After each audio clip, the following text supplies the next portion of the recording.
Blessed is the man that walketh not in the counsel of the ungodly, nor standeth in the ways of sinners, nor sitteth in the seat of the scornful. But his delight is in the law of the Lord, and in his law do we meditate day and night. For we shall be like trees planted by the rivers of water, that bringeth forth our fruit in our season. Our leaves shall not wither, and whatsoever we do shall prosper. Welcome to the Colin Bell Show for this Saturday morning.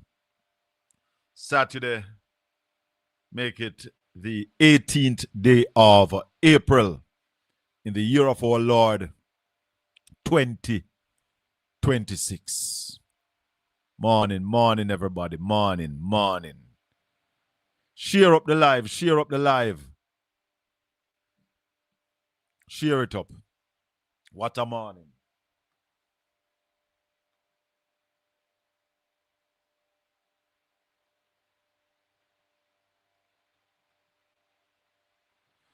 What a morning, peeps. What a whole heap of things. I have telling you things, a bag of things, a crocus bag of things. Yes, sorry. Call everybody for me. Let them know so we're on.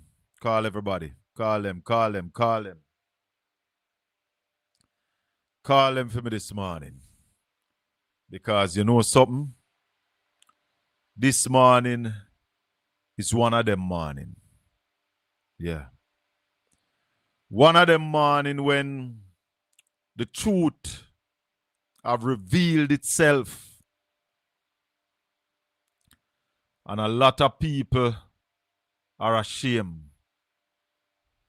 Blessed is the man that walketh not in the counsel of the ungodly, nor standeth in the ways of sinners, nor sitteth in the seat of the scornful. But his delight is in the law of the Lord, and in his law do we meditate day and night. For we shall be like trees planted by the rivers of water, that bringeth forth our fruit in our season. Our leaves shall not wither, and whatsoever we do shall prosper. Auntie Elaine, the damn town dirty like down a Riverton dump. What a dirty town. What happened to our leaders who have been elected to represent, who have been elected and been paid to manage our parish? One get bigger pay to be the mayor of the town of Port Antonio, and he's collecting our money under false pretense. Yeah, man. The 9 councillors have been a letdown. 9 of them have been a letdown. And I continue to say to the 2 PNP councillors, I am aware that you don't have the power. You don't have the vote in the council. But then you must speak out. Let your people know that you're not in league with this nastiness that is taking place. And if you don't speak out, then it means that you either not worry about it, or you not care about it, or you just can't bother. And either of those, any of those, not good. So you must speak out. Let the people know that you are not in agreement, that you are upset with the nasty sight throughout Port Antonio, especially in the town square. The town square is a mess. What can go so? The town square of Port Antonio is a mega mess. Mega mess. Or we can just sit down and watch that. You know, when Benny White was mayor, as bad as things be, Benny White would have walk around all himself a paint. Yeah? He might do it himself. But no. These people are poor managers. There are 7 GLP councillors and 2 PNP councillors. So you know in anything, the PNP councillors will be outvoted. But I don't hear a word out of the PNP councillors. I don't hear them talk like them upset with the state of the town. No. Get in the media. Put the mayor to shame if you're not in agreement with it. My platform is available. Say what you like. Come talk to me. Other platforms are available to you. Stand up in a council meeting and talk about it. Cleanliness is godliness. What? You're going to wait for somebody to come in your yard, come clean it for you? And I warning Isaac Buchanan, you know. I am warning you, Mr. Buchanan. And why I'm still warning you because you are new. But you are the MP for East Portland. And the town of Port Antonio is the capital city. Marcus Garvey did say, you know, that Montego Bay and Port Antonio must get city status. Montego Bay got theirs. But for many years, Port Antonio and East Portland and Portland have lacking in leadership. Lack leaders. And I'm calling on the people of Portland to wake up and take up your business in a year and stop wait for a Messiah to come to save you no lazy. Tala. Waiting for a Messiah to come to save you no. Because you know lazy and weak. Fellowship, big up on yourself. Fellowship, the whole Rio Grande Valley, big up on yourself. And for those who are running around and talking and trying to insinuating, let me tell you this morning.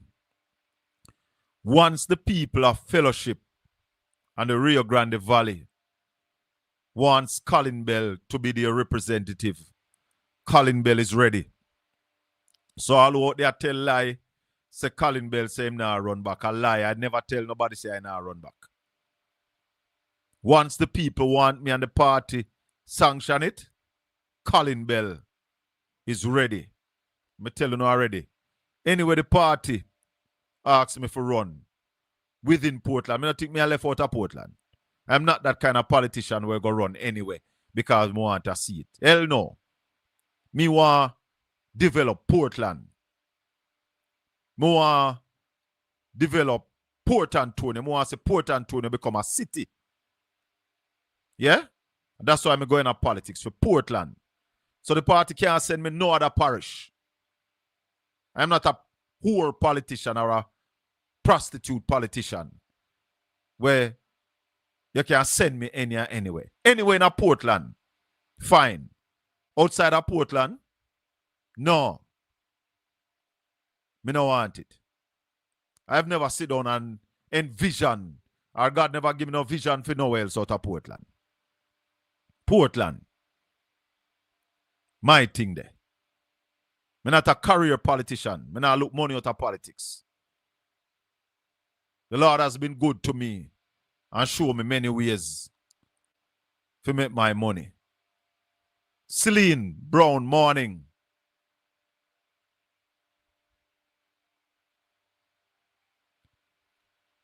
Anne-Marie said, Marky G.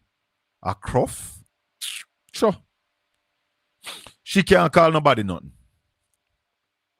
The only thing she can't tell somebody say they can't dance. Because she are the dancing queen. And me give her that name there.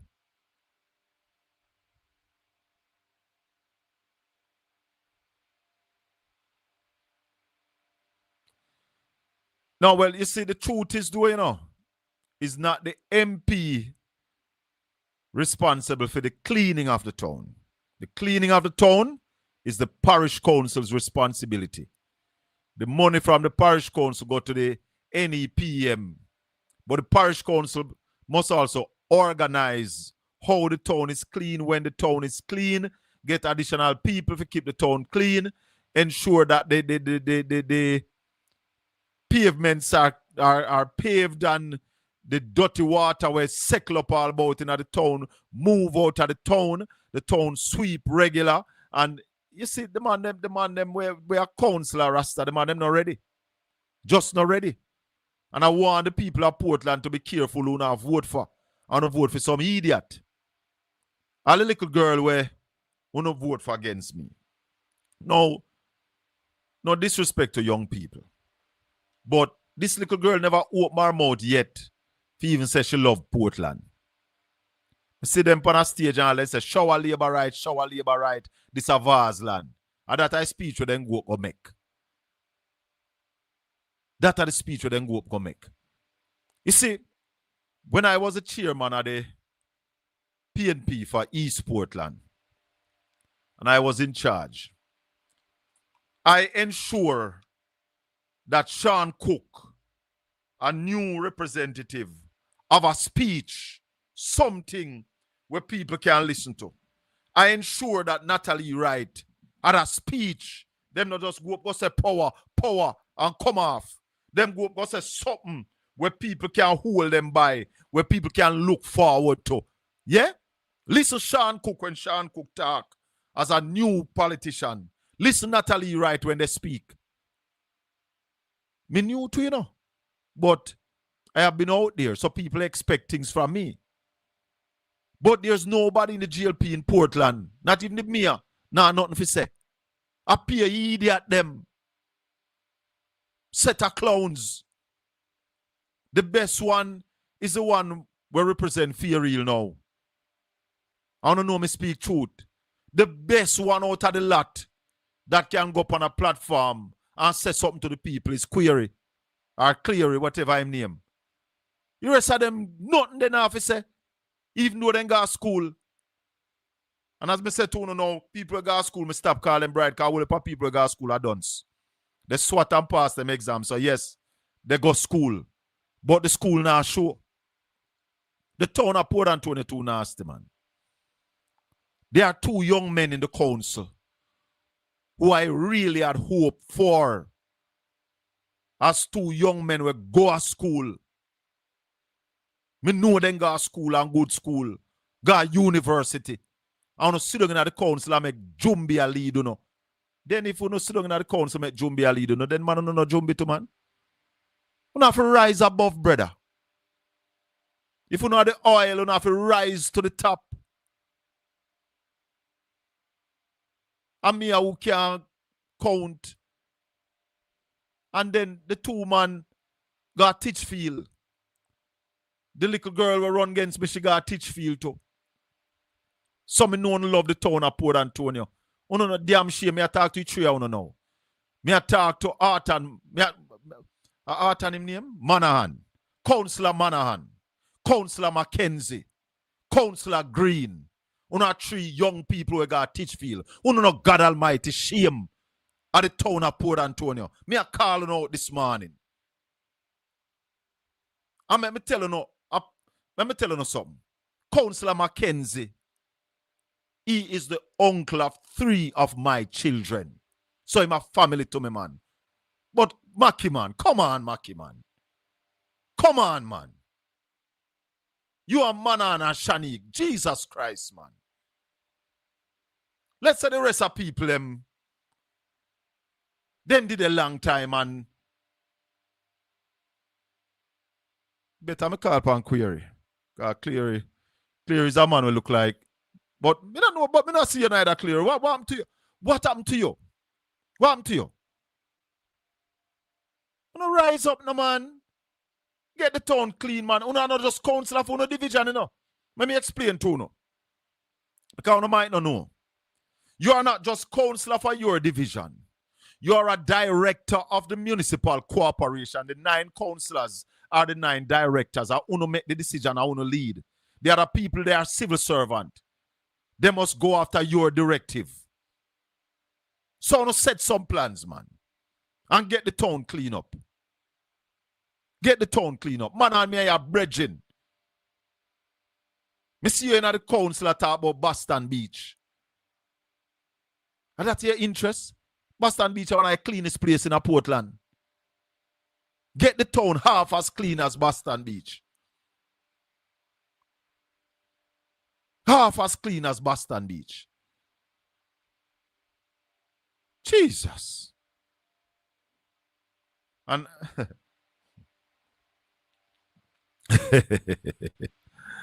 oh boy.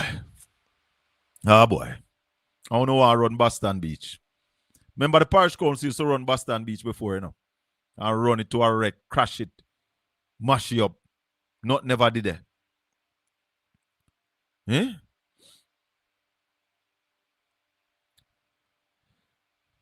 But you see, Wilson, we are still in the council. But we are not attack. Dexter not attack. Anything Dexter we say them all vote against, you know. Because we know see I saw the labor right them stay. But Wayne and Dexter should be beating them left, right, and center day and night. You can't just go silent. So that's why I have to bungle Wayne and Dexter in the 9. Because they are silent. They should be speaking out. And we join them. But they're not saying anything. The town of Port Antonio needs to be cleaned up. The market needs to be set up back, refurbished, and get the people them off of the sidewalk, put them in the market. Something must be done. The council is dead. The councillors, sorry, dead, because I don't want the civil servant them feel me I talk to them. When I talk to the civil servant them, me I talk to the 9. I'm not dead. I'm not dead. This is constructive criticism. These are characteristics of strong and fair, committed leadership. Wayne is the minority leader, but the minority is a real minority. I just him and Dexter. It's just 2. So there's 7 on the other side.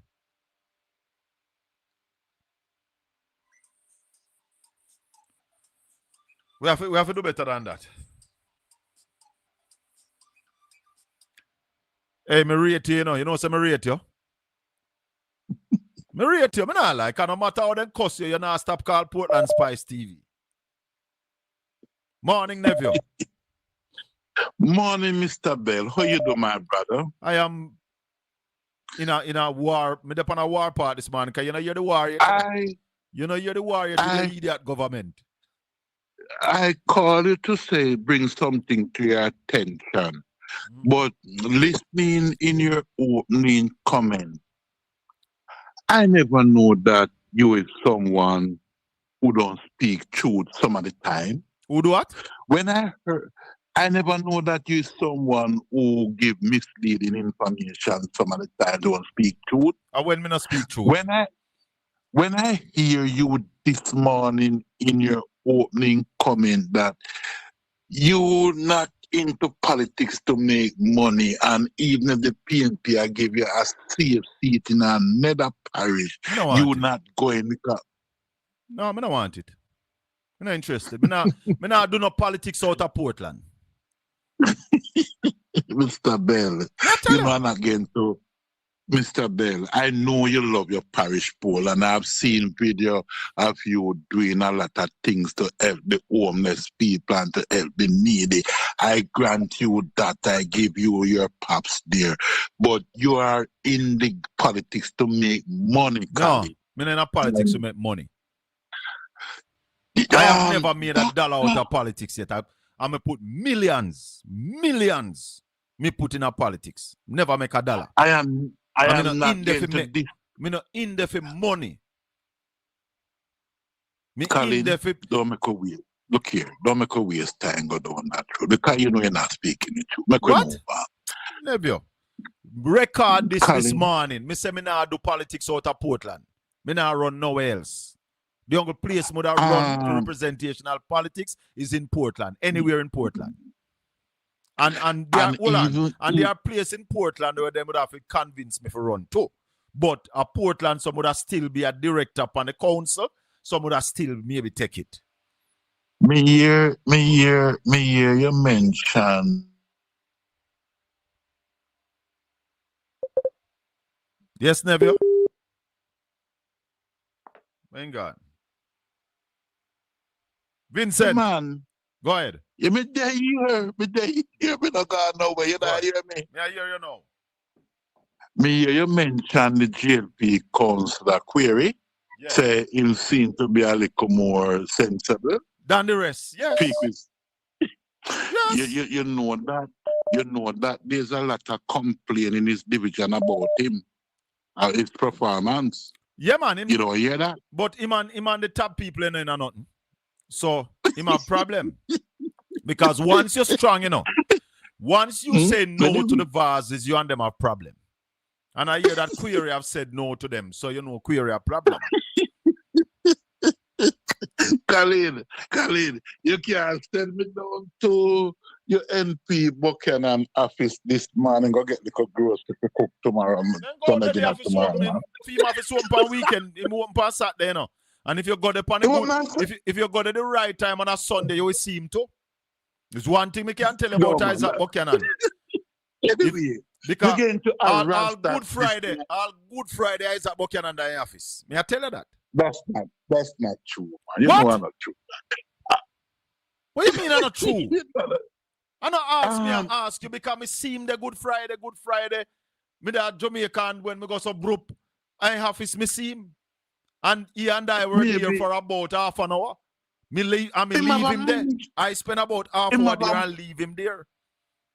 Him have a management meeting, not for the resident. Me say he was at his office. That's what me say. He was there. Me never know where I do that, but he was there.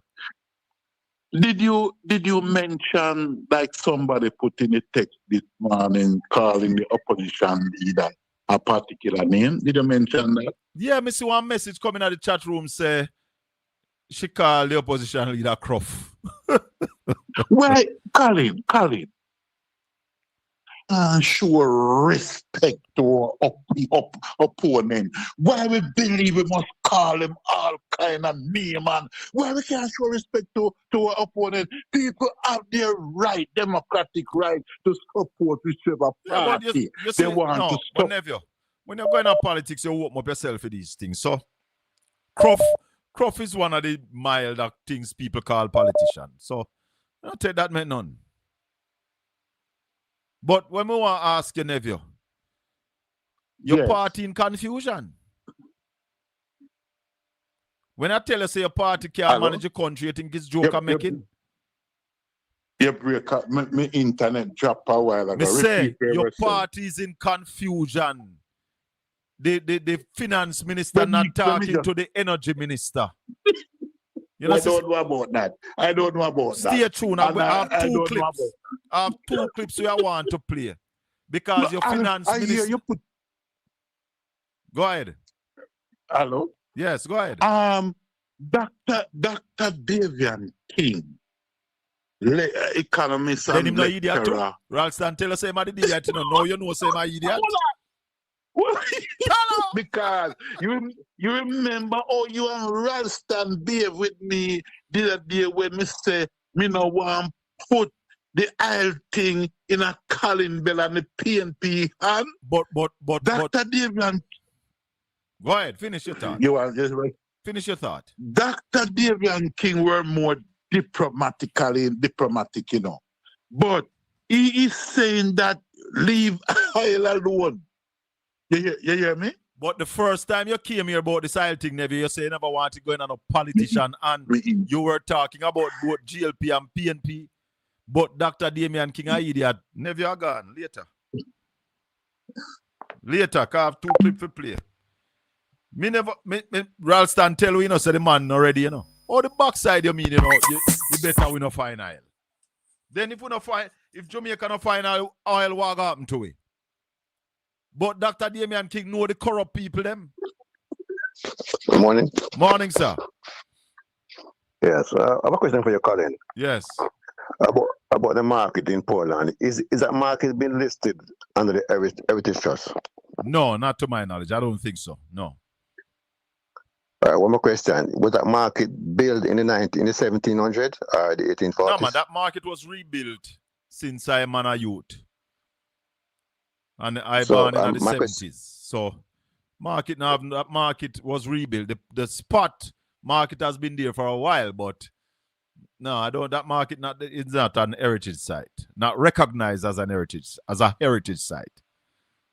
Okay, because I came there sometime and the way the shocker looked to me looked like it's a building that was put up in the 1700s. It looked like the building. No. That building would have been demolished and set up back a new building.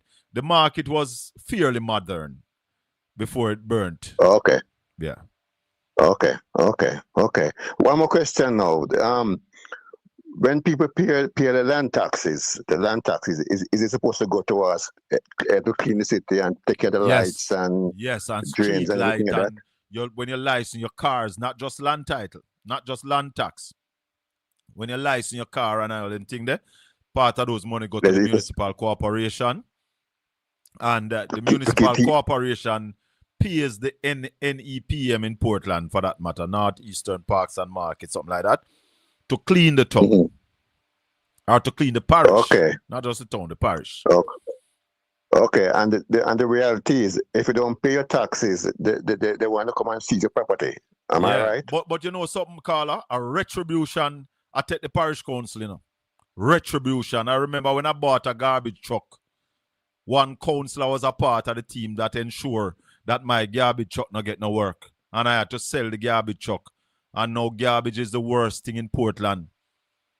They sent me a letter that there was not enough garbage to be collected in Portland when they stopped my truck from work. That was the essence of the letter.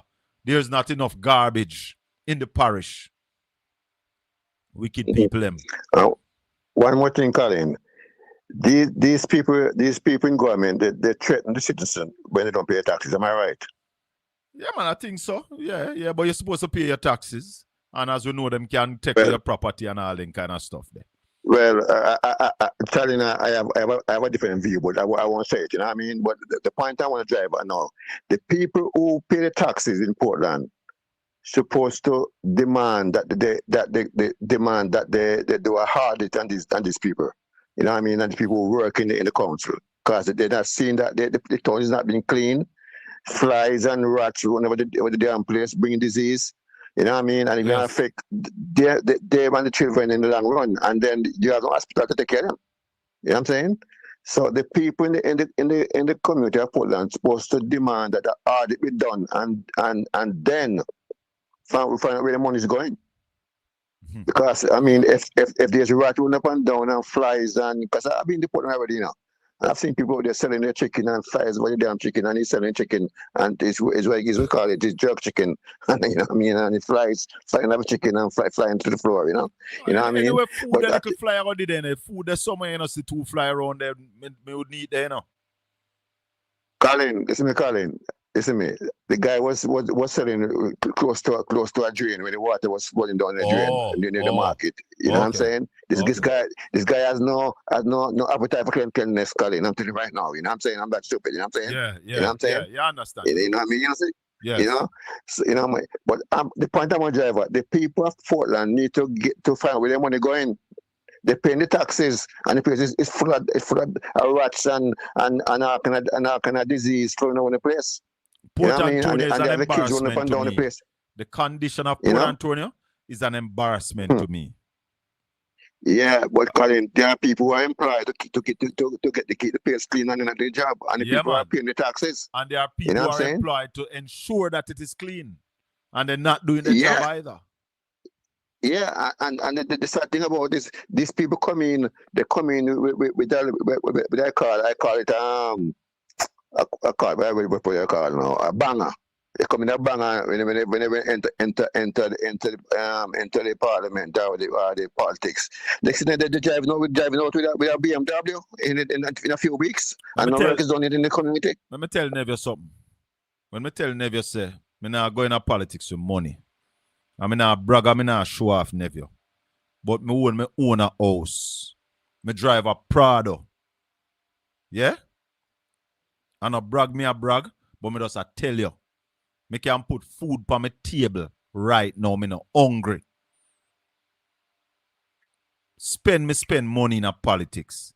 So my going into politics is because there are things in Portland that I want to see get done that me not see nobody where I go get them done. So I am saying to the people of Portland, if you like these ideas, I will go out there and get them done myself. Give me the pen. Give me a whole half of the pen. Make me sure no. So me can get these things done. What I would want from politics for myself is a legacy. That when I am gone, my name will still be calling right across Portland and Jamaica. Not about money, Neville. Because I don't see no politician of Portland where I have nothing. Politician, when I see a Portland broke like a dog. I can tell you that. So if our money me that look... Apart from Vaz. Vaz not that Portland. Vaz not come from Portland. Where is he? Vaz not live at Portland. Vaz not live at Portland. Vaz not come from Portland. I know that. The politician that live at Portland, we come from Portland, now have nothing. So if me did I look on them as an example and money I did my motivation, me would have stay far from politics. I'm not going to road. The point I'm driving at the people are paying the taxes and they need to get this place audit. Yes, sir. Where the money is going, because the town is not being clean. So there's nothing, the money not spending in the town. Simple as that. All you know right, what I'm saying? brother. You know, because if money was spent in the town, it'll be clean. All right, sir. Thank you for the call. All right, bye. Yeah, man. I want to leave. Me never come here this morning to talk about Portland. It's Auntie Lane caused that. Auntie Lane pushed me to this. So this is what I come about this morning. This whole oil situation. And we're going to talk to Ralston. I hope Obi join me. I never call him. And there's the next person I want to talk to this morning. There's a lawyer I want to talk to this morning. Go and call him in a bit. But confused government and all who been out there, call everybody down nationwide. We have praised this government. And I tell you a long time I tell you now, say this is the worst government Jamaica has ever seen. Now, we had a budget debate, and the Minister of Finance gave us a guarantee. Listen, Faval Williams. You have the evidence of our leadership. Hold on, Faval. You can bank. No, hold on, Faval. Start. Say to the people of Jamaica, you have our assurance that no matter to what level the price of a barrel of oil goes, this government has the leadership, capacity, and capability to lead Jamaica safely through. Ease up. No matter the price of a barrel of oil. You see this woman? There's an argument going around that she tender resignation. But this woman must resign, you know. This woman has lied to... Hey, the opposition.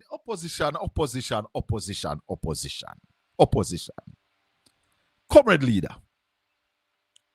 My friend, I'm a comrade leader. Because Mark Golden, I'm a friend, you know. Me recognize him as my friend. Me think if you can take up your phone and call a man and him answer, you send him a message and him respond to you.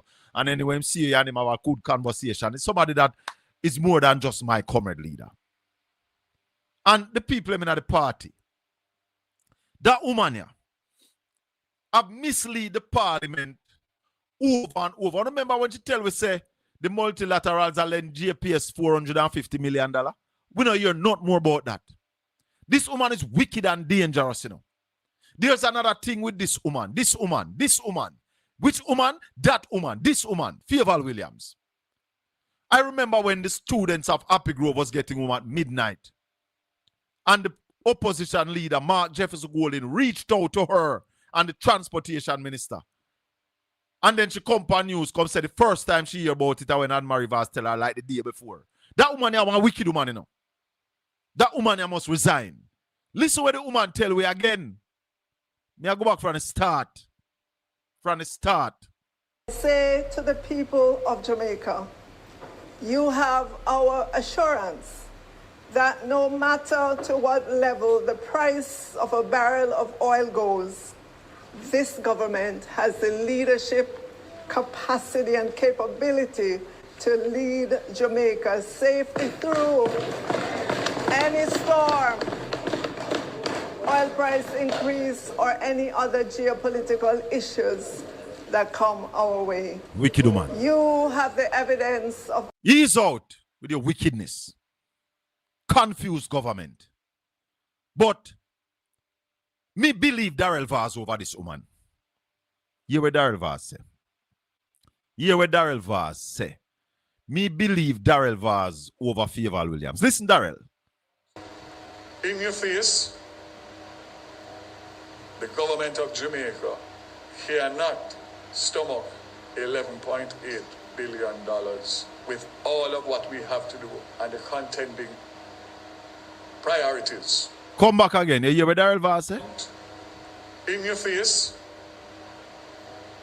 the government of Jamaica cannot stomach $11.8 billion with all of what we have to do and the contending priorities.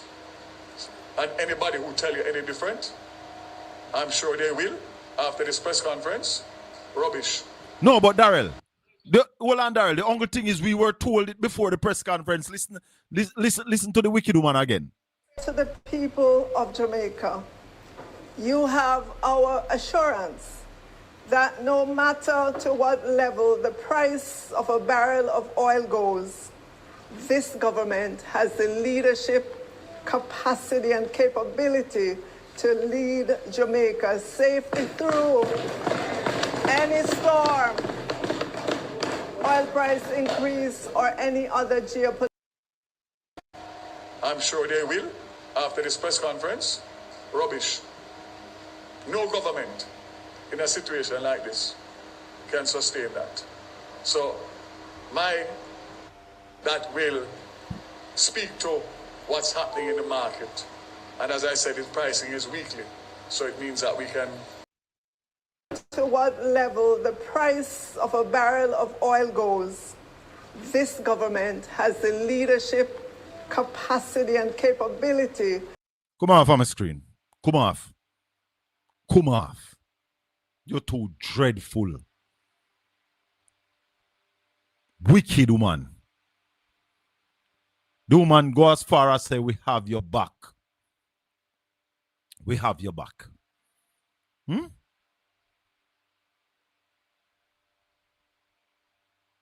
We have your back. And now Darrell Vaz said the government can't stomach $11 billion to ease the pressure off of the oil. So when Favour said in the budget presentation, Mark not talking to Julian, and Julian not talking to Mark, she did not talk about herself.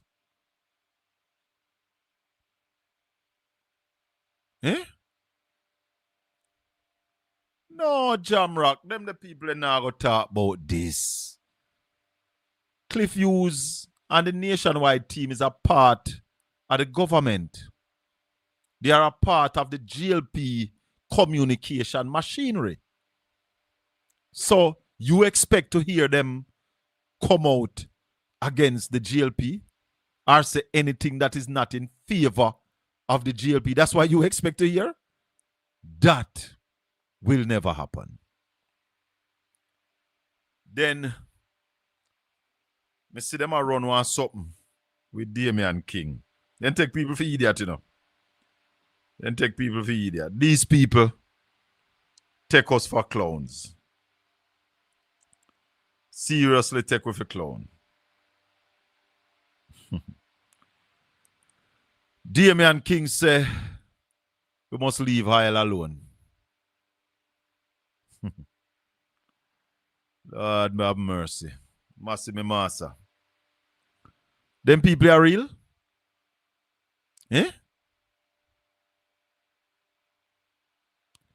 They're going to get a beat next week Tuesday in the parliament, you see. When this debate about the Nara open up back, they're going to get some lick. What lick they are going to get? All the prime minister him? Marky G going to leather him. I don't know what happened at Jamaica. What go on? 1-876-804-7072. I'm taking your calls now. Open up back the phone line. Let me take on a call. 1-876-804-7072. Madness. Prince Bust. Oh, Lord. Let me send condolences to the friends and family of the late Ernest Smith. Somebody who I have booked before, I've worked with. Ernest Smith passed away. Peter Potter, coming down, my raindrops coming down. It must be a dopey Aragon man. I never stopped to see. Quarry was a boy to I man last night. He couldn't follow. Yeah, man, Ernest Smith passed away. Caller morning, welcome to the Colin Bell Show. Good morning, Colin. Good morning to my fellows. Yeah, man, wagwan. Me there, man. Gilly out of Canada this morning. You know what? Canada, we're getting warmer in the far north here. We are getting warmer. It's plus today. Oh, all the best. Yes, nice. Thank you. Congratulations. Spring is here. Sun is here. Thank you. Yes. Now, this morning, I can see your pain. And I will say again, thank you. It is very good, constructive critique of your parish that you will be representing at some point going forward. I hope so But too. back to what you talk about, Miss Williams, the finance minister. She must resign. I have a couple questions. Is the finance minister has more, her word is more, should be have more impact than Daryl Vaz? Sure. Should be. She's second in command. There you go. Now, for Daryl Vaz to say what she had said, and she should be held accountable for it because that is legal. She tell us the people, she said it, not just say she's saying it in abroad. She highlighted that is for the people. The Jamaican people must not worry themselves. She can assure. When somebody give you an assured stock, that is trust.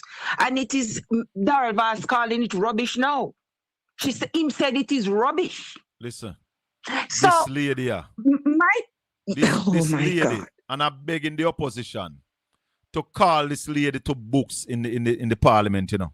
Can you remember when she told us about the 450 million?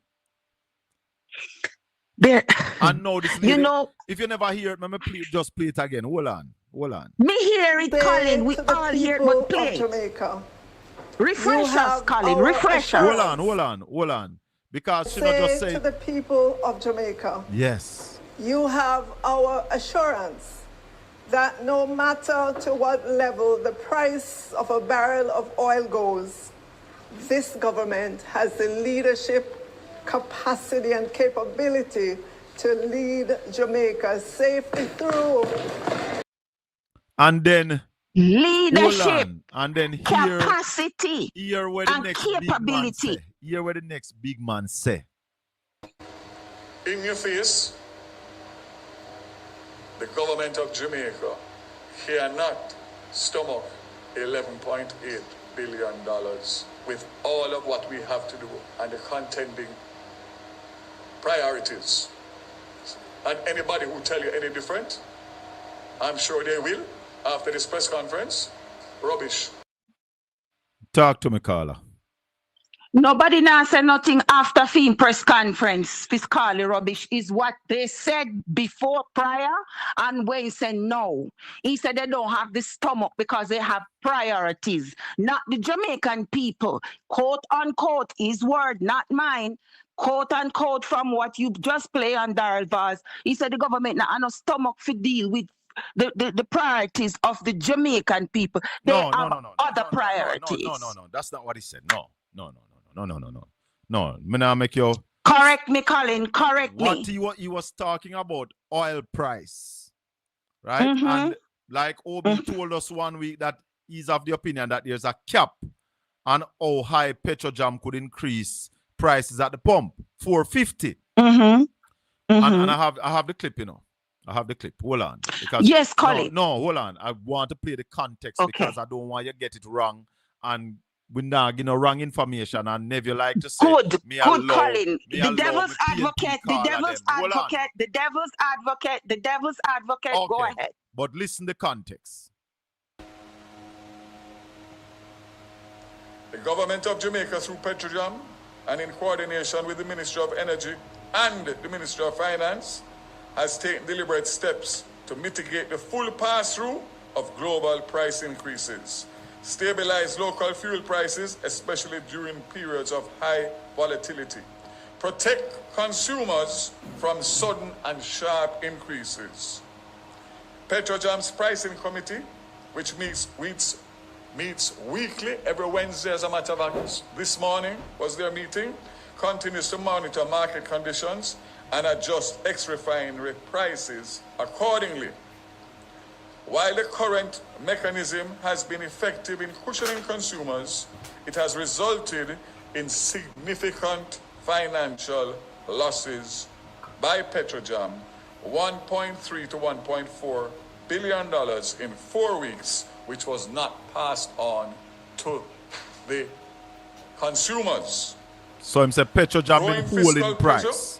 Particularly if elevated prices persist, if we continue the current pricing mechanism up to June 2026, it would cost the government of Jamaica 11.8 billion Jamaican dollars, which is unaffordable and unsustainable, and in fact is 2/3 of this budget year's revenue measures.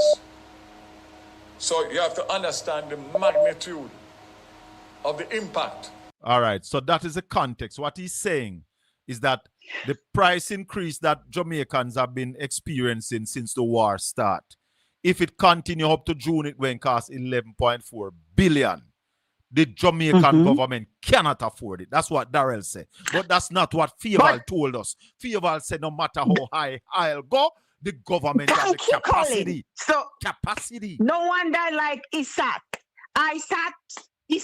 he keep telling us context matters. Exactly. So none of we know that have a misunderstanding of where you're coming from with Fable Williams this morning. And this you channel understand will me? not misleading nobody. So what Darrell say, well, I know I could go back to where him say the government can't stomach it. That was the context to this. In your face, the government of Jamaica cannot stomach $11.8 billion with all of what we have to do and the contending priorities. And anybody who tell you any different, I'm sure they will after this press conference. Rubbish. To the people of Jamaica, you have our assurance that no matter to what level the price of a barrel of oil goes, this government has the leadership, capacity, and capability to lead Jamaica safely through any storm. Go ahead, Carla. That is it. There you go. Lead Jamaica safely through. No halfway, no quarter way, safely through. I rest my case. Let you continue and others come on and build on this, Colin. Have a good day. Blessings. I'm going back to class. Blessings, my caller. One love. I'll go and talk to Bert Samuels because there's this argument about Jeffrey.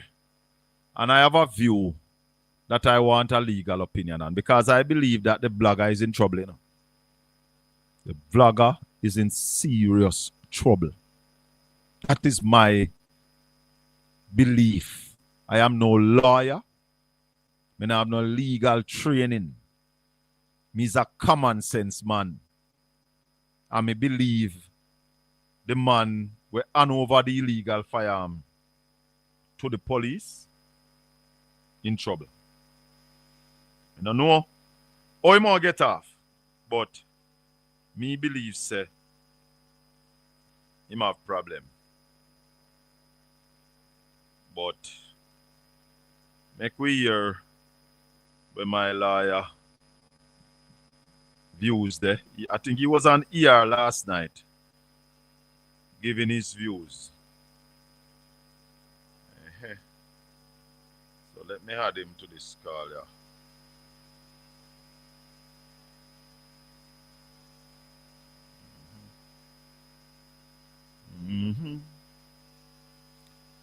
Yes, sir.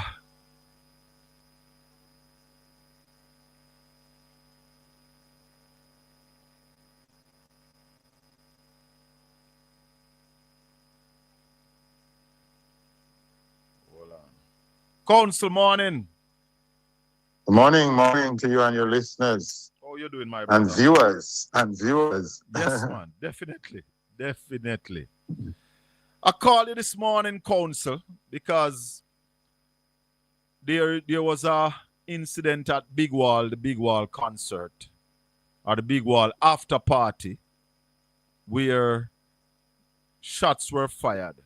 First, let me ask you, if there is an event and there are clear signage that says no firearm allowed, and you enter that venue even with a legal firearm, what is your status after that, after you enter that venue? All right. When it says no firearms allowed, unless this is a police sign, you don't have to obey it. Oh. Only the police can tell me that I can't carry my firearm where I want to carry. Talk to me. A private person can refuse me entry because I have it. Because it's my place. But that sign is best if it is put up by the police. So it should say police, no firearm allowed. By police. Yeah. But now, when you reach the entry, when you use that metal detector and find the firearm on me, as a private venue, you can refuse to give me entry. Okay. Oh. Yeah. So you have to monitor the entries. But if I pass through your entrance with my legal firearm, yes, I am not at breach. Are you saying? No, you're not breaching. No, you're not breaching anything. Once the sign don't say police, no firearm allowed. That's right. Just like a no parking sign on the road, like a private citizen put up a no parking. Yeah, that's different. You can, in the supermarket, you can park where you feel like park, All right. But when the police put police, no entry, you have to obey that. All right, our police, no parking. You have to obey that. That's right. Okay. That's right. That's number one. Number two, counsel. My word against a man. A man say him take a firearm from me and shoot me. And I say I never have the firearm. How that work? All right, so slow down that scenario. Repeat, please. All right, so like what we are hearing in social media is that a man attack another man and the person who got attacked disarm the attacker and fire shots. Yes. Good. All right. So I can give you some scenarios. So you and I are in a dispute. Yes. You and I are in a dispute, and you have a firearm. You take out the firearm after me for no reason, no good reason, just because you're upset with me. I can now begin to defend my life. The Constitution of Jamaica says we have a right to life. Yes.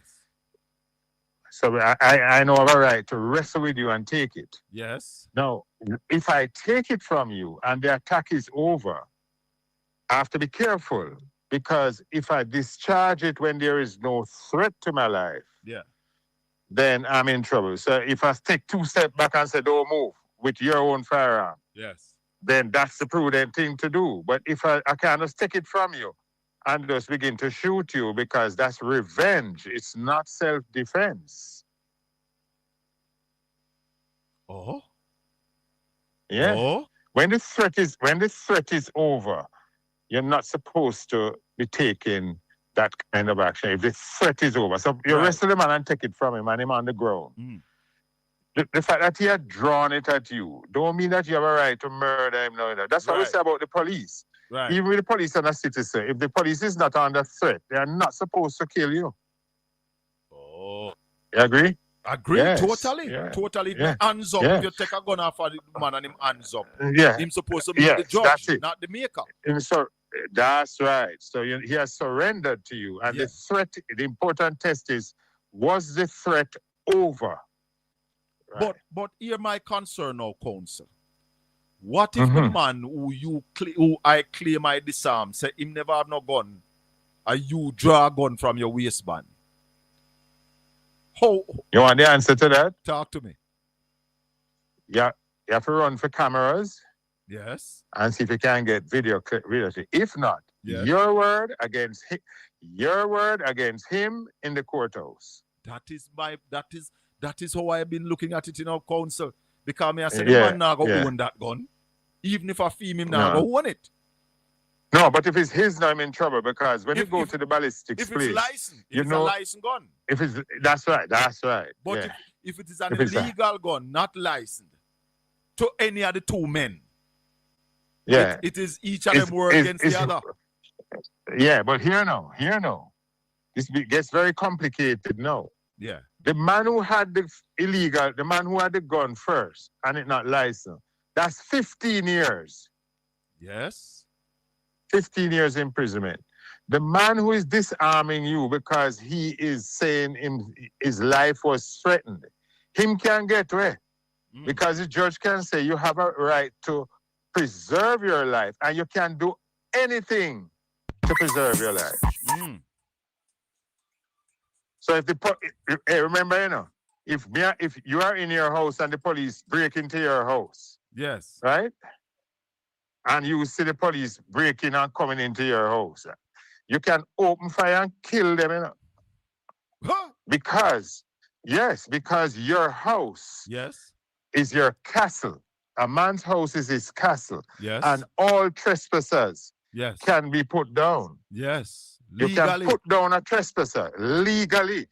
Now, that is why the police must say police and show you the warrant. Yes. Search warrant.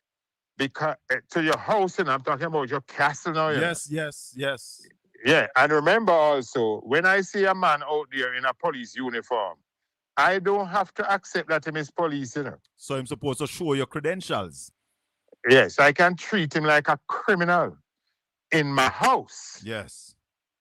Good, because man, your man put on fine police uniform, come a man yard and thief them and rob them and kill them. Yes. And when you take it out, it's not. So I don't want, after a while, I find out it was real police. You're not supposed to come into my yard. I'm making it clear. Yes. Into my house. Yes. Your house is sacredly yours. You must call out police and have the warrant. And then I'm going to say, how I know you are police?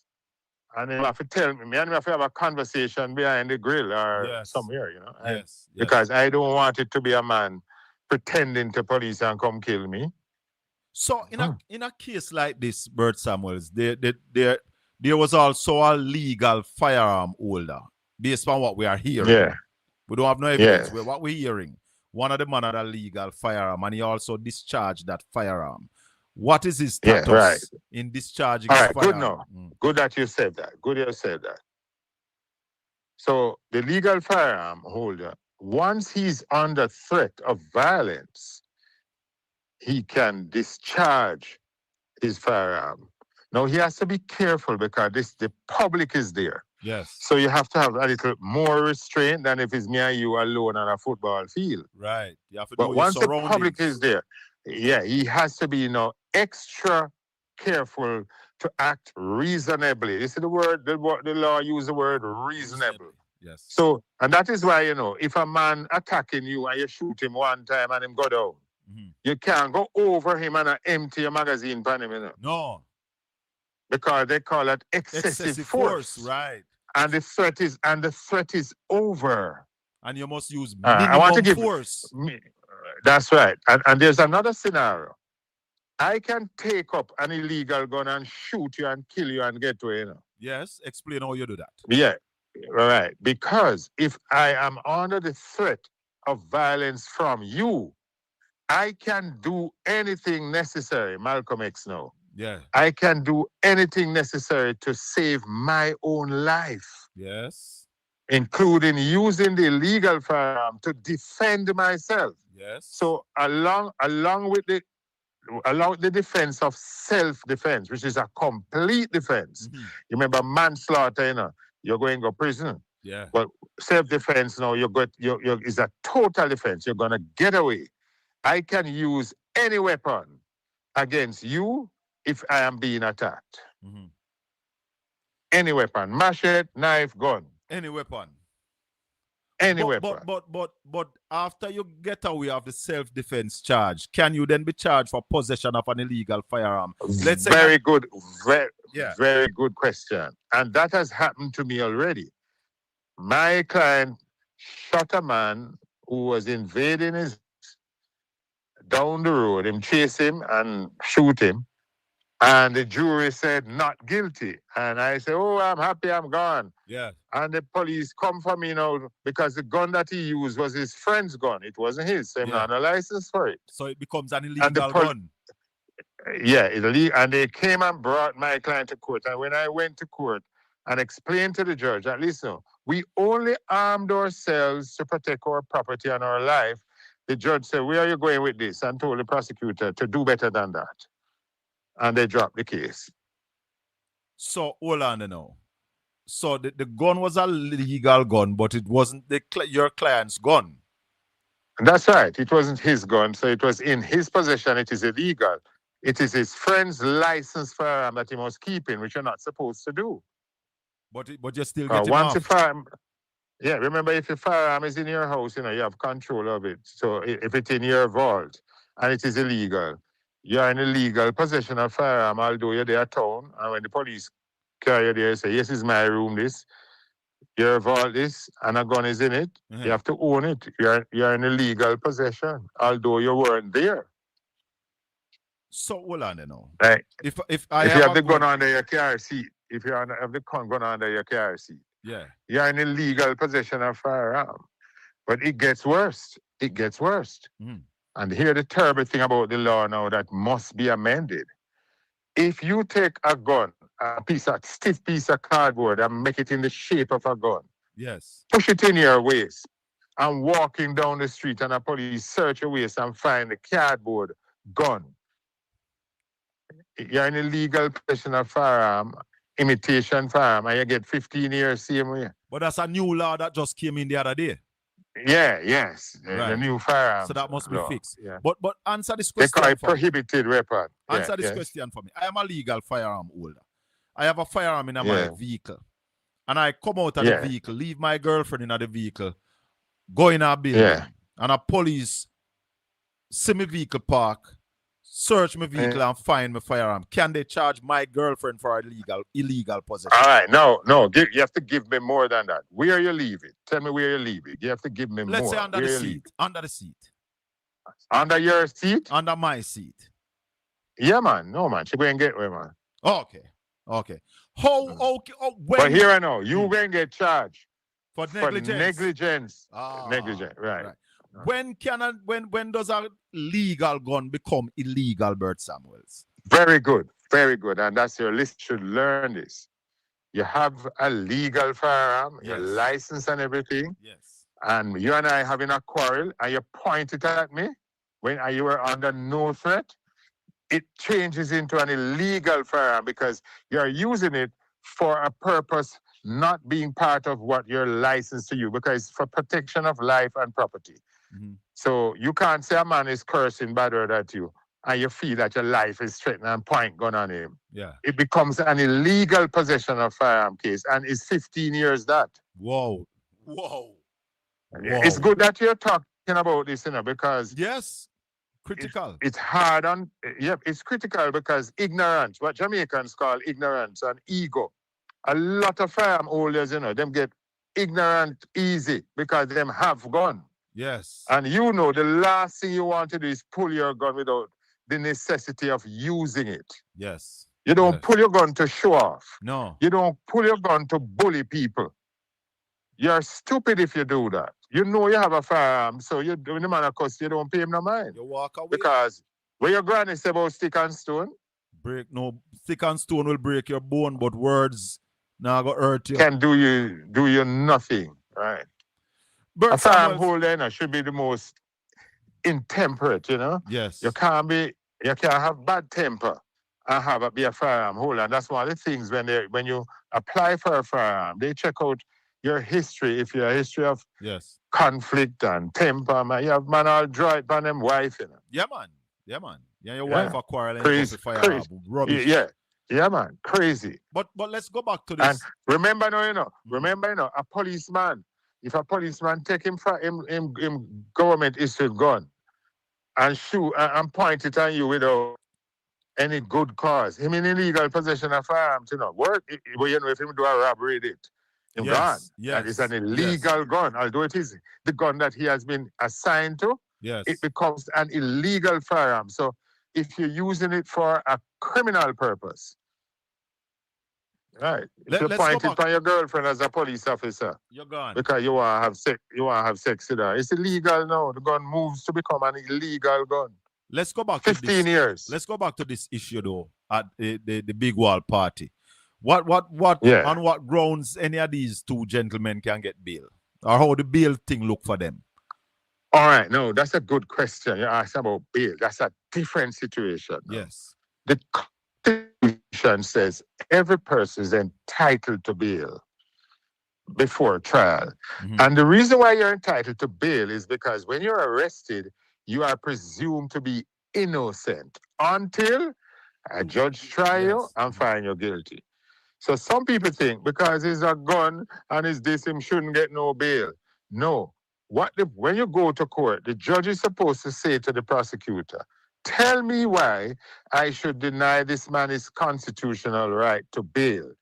And they may say, listen, we had a hard time finding him. Mm-hmm. We got him yard several times and can't find him.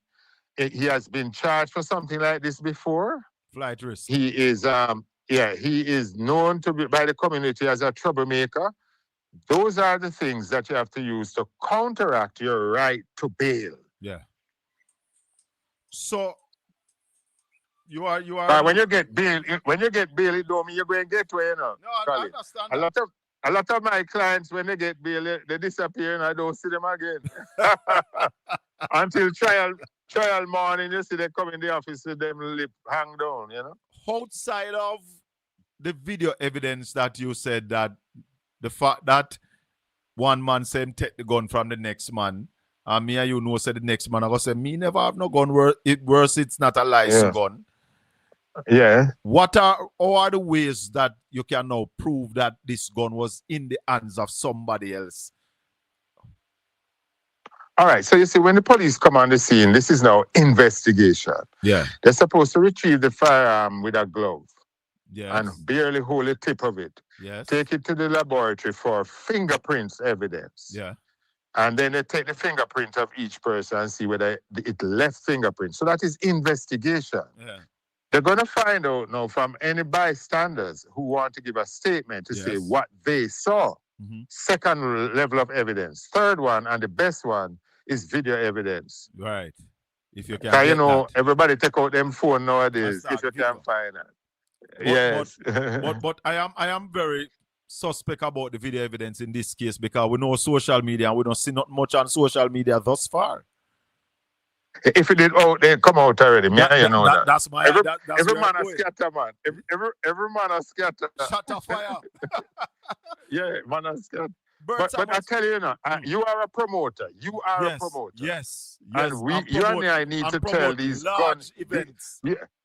Large event. And you spend $20 million and invest in your event and two ego trip people with them entourage and them this and manner, this me and all them foolishness come into your place. Yes. And mash up your event. You may want to know. You, the promoter, can I sue the man who create that disruption in my event? Yes. Oh, yeah? You can. Yes, because his unlawful act led to your show not being So the success it would have been. Yeah, but you know too that even if it is the police come and mash up your dance when you have a permit and everything, you can sue the government for loss of profit. Oh yes. Yes, don't matter. Yeah, man.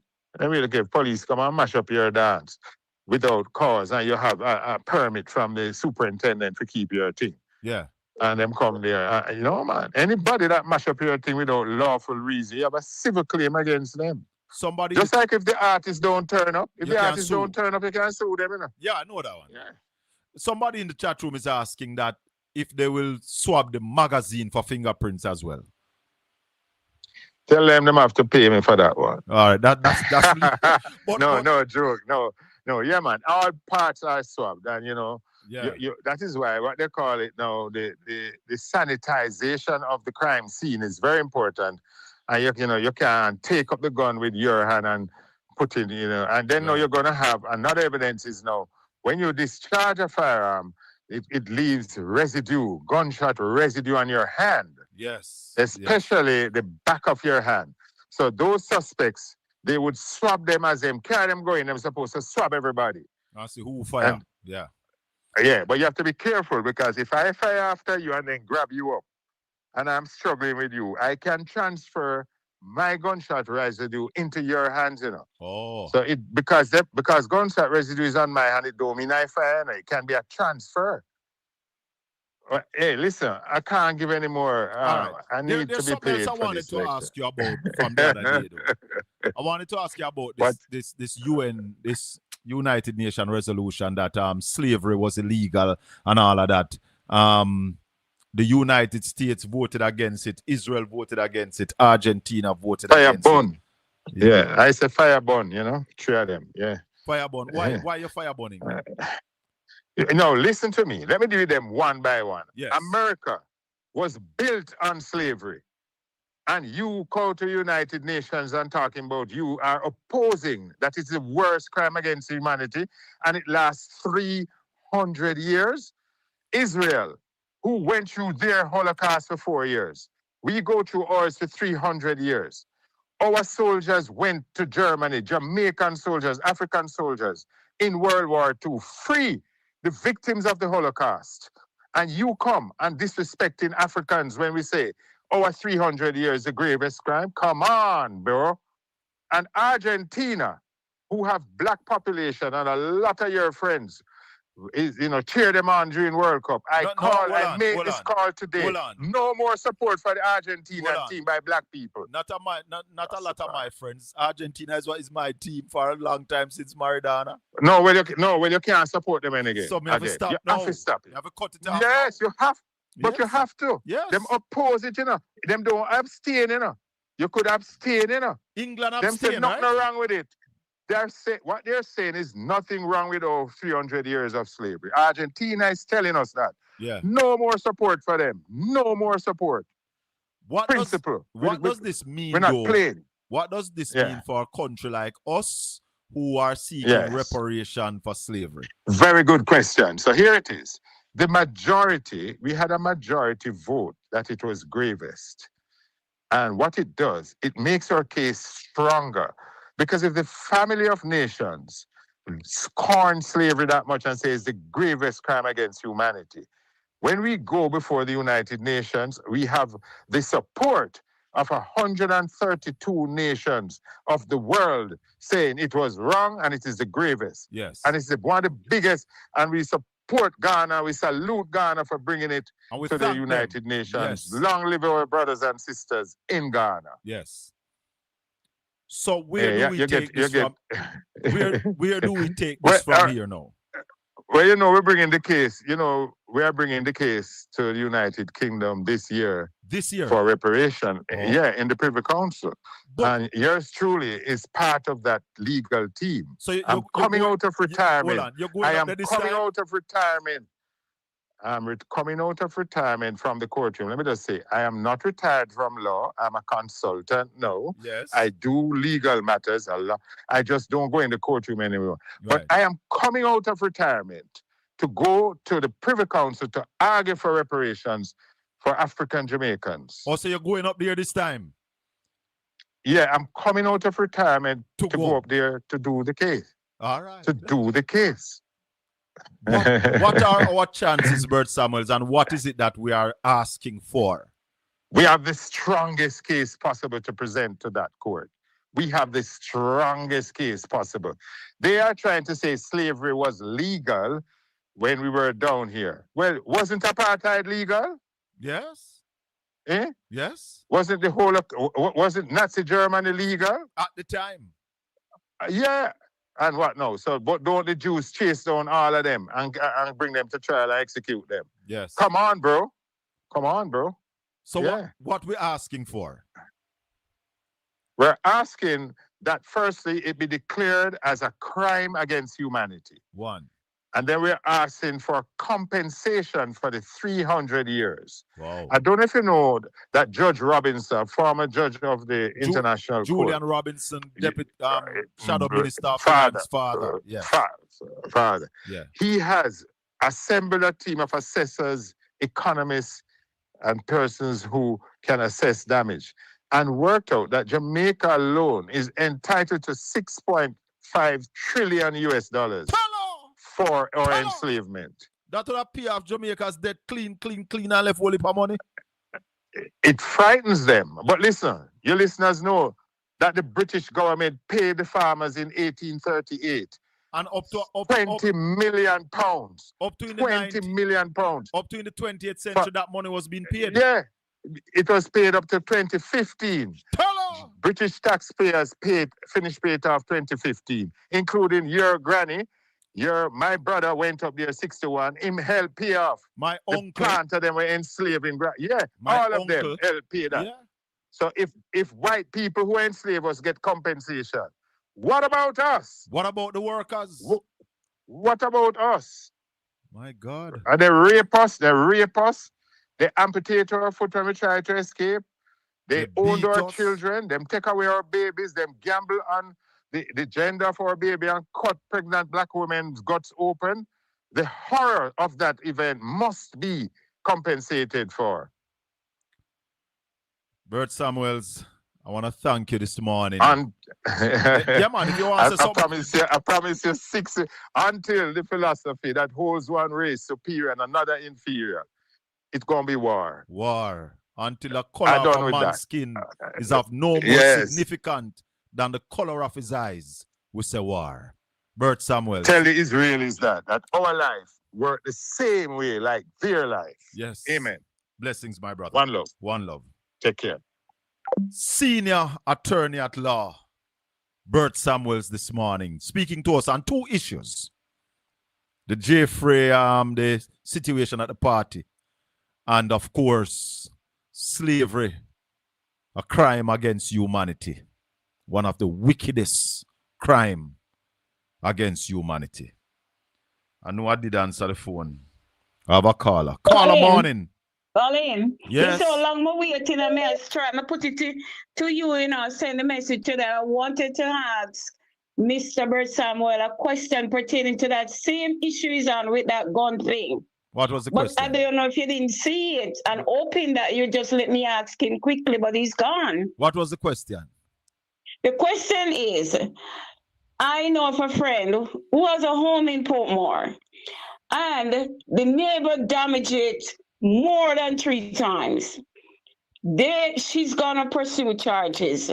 But she went to Jamaica and she got a police report and it says destruction of malicious destruction of property. Now, when she went there to effect the repairs, first she got a lawyer and asked the lawyer to ask the people to desist from destroying her property and that they will be held accountable. Now, she tried to have the lawyer write them, which the lawyer did, and to pursue charges. The lawyer go on with some kind of, I don't know, rigmarole, and she had to, put the thing down and say, okay, when she go back to Jamaica, she will, get a new lawyer. Because the law is down there. Something wrong with some of them. Not like Mr. Bert Samuels. If you want a contact for Bert, then you can reach out to me and I can give you a contact for him. Okay. So what happened? Let me hurry up quickly. He wouldn't take that question on the ear like that. That's question that needs legal advice. This is the part I was gonna have now with the gun. Yeah. Her friend, another neighbor on the other side, had a license gun, which she knew nothing about. So when she went there to effect repairs, remember they said they're not going to stand the liability, although the police report state that, and so on, so on, so on, cutting it short.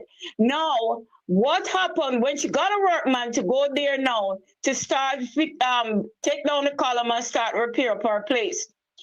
That gentleman, for them, a friend, another neighbor, he don't even live on the block. He has a license gun she knew nothing about. He came there and said to the man who was to do the repair, if you ever repair that. She turned around and said something to like, cuss about the word where you come from here. So, your friend then mash up my place and I come fix it. All right, what? He had a gun, she don't know. So he boxed after her. She eased back her. She kick off her slippers, take off her glasses, pick up a big stone. We go throw it on him because she is a defender like that. No, he had a gun. If somebody run and grab her, give her a bear hug from behind, tightly, and she asked her to let go, the person would not, because the person knew he had a gun. It's when she came back to America. So what's the point? I don't understand. I don't get the point. What? You don't get the point? No. The person had the license gun. He wanted to hurt her. She didn't know. So he went there to interfere with her, right at her property at her gate. He never draw the gun off her. No, he was waiting. Remember, after she saw him, turn around and saw him there, and he not to be there, because that's her property right there, right at her gate. She fixed it. He saying to the workman, if you ever fix that means he don't want it to be fixed. Yeah, man, you tell us that already, but what's the point? All right, so therefore, she turned around and she said, what the bad word you do, you saw. Leave it so. He boxed after her. So she kick off her slippers and take off her glasses to defend herself. He knew he had the gun, was waiting on her to throw the stone at him so he could shoot her. That's why I wanted to ask him about that. No, but how would that incident go? That is still, if you don't know if he wanted, you are just assuming all of that. Because no. She remember, listen, good Colin. I heard she didn't know he had the gun. Somebody held her when she picked up the stone. And she said, let me go make me defend myself. The person would not, because they knew he had a gun. But why? She didn't know he carried a license gun. He was waiting on her to hit him so he could shoot her. Then the argument was, he said he was going to shoot her straight in her chest because if she hit him, he self-defense. But he waited there to interfere with her. It's her property. Is his friend destroyed? So that's why I wanted to ask him, how would that go? No, you don't have no point. I can tell you that. You don't point? You don't have no point. She don't have a point? No. Him not shoot her. Him not draw the gun off her. It's just somebody tell her. So why did you go there to interfere with her? What would you call it? Harassment then? Well, I know. It's just somebody tell her, say the man have a gun. She not even know if the man have a gun. She not see it. Yes, it was investigated. He has a license gun for truth. Yeah, for truth, he has one. But she know if she didn't have it on her. If him did have it on him, she don't know all of that. So all the way you talk. But then why would you go there, Colin? My argument is, why would you go there all that you have said a while ago is assumation. You're assuming things. No, but listen to this. Why would you go to prevent the effect of a repair that your friend, remember, you came out your friend's yard next door to hers to come to say to the workman, if you ever fix this, why? You're looking for trouble, right? You have something up your sleeve. It's all assumation you're on.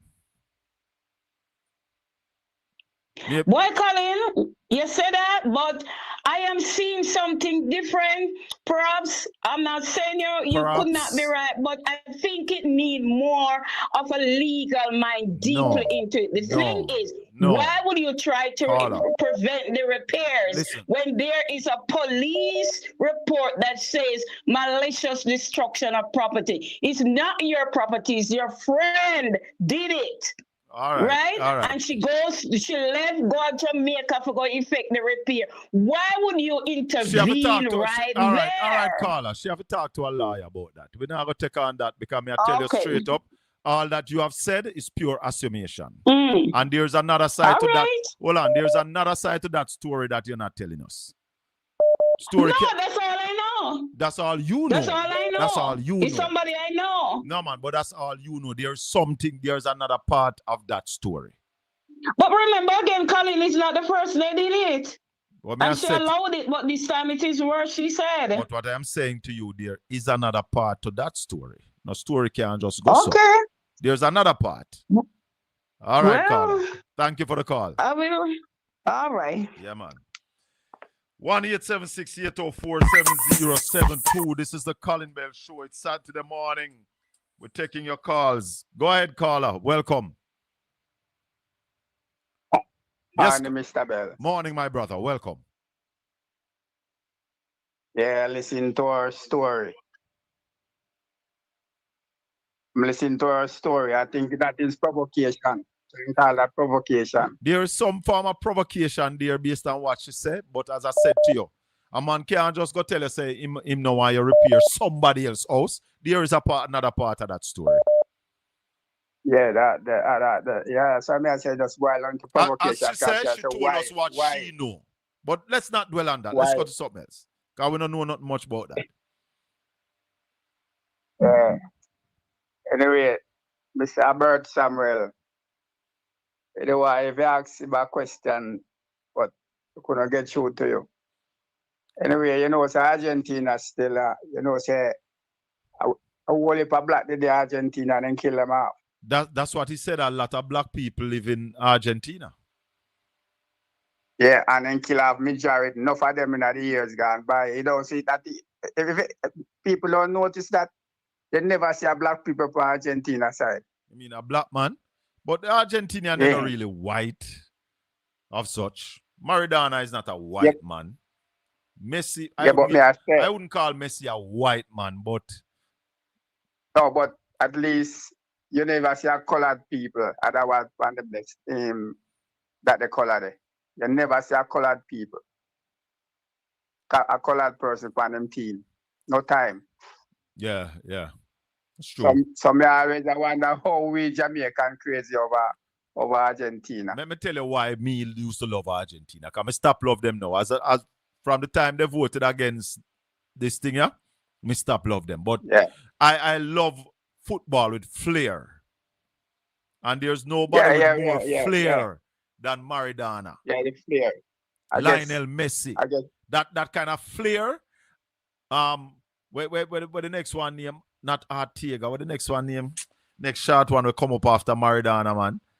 Yeah. I mean, Argentina and Brazil have some of the more beautiful playing footballers. You know, they play beautiful football. Skill. Yeah, individual skill. Yeah. Argentina, Brazil, them man, they have the flair. You know?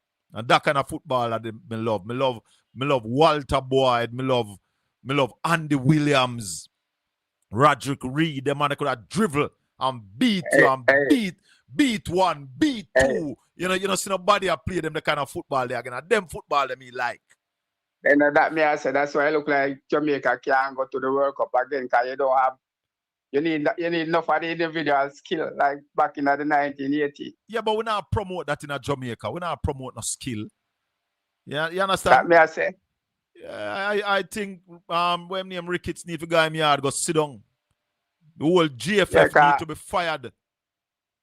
Go at them yard. We need a new team for run Jamaica football now. And if you notice that even at the reggae boy, even the reggae girl, even when time the central back pick up the ball and them want look pass the ball. And then can't get no way for pass the ball. You know, so nobody take on the individual skill and run through the middle. No. To draw the player them and you them something there. You don't have no midfield general. Remember when all Hector Wright and the man they used to in the midfield, a control man like midfield. Whitmore and all them man there. Whitmore, a general, where you pass the ball to them and them man they control the game. Jamaica don't have no ball. Yeah. Jamaica don't promote no ball. We are play long ball, kick and run down. Yeah, man. Pele have flair, man. Pele have flair. I remember Shorty Brown, Tatty Brown. No, the man they have individual skill as defender, you know. Tatty Brown have the The man they intelligence. lift you on your back. Steve Malcolm, the man they can tackle. So them kind of football. Yeah, the man they tackle, the man they cut back on you and lift you on your back and all them things there. Yes, man.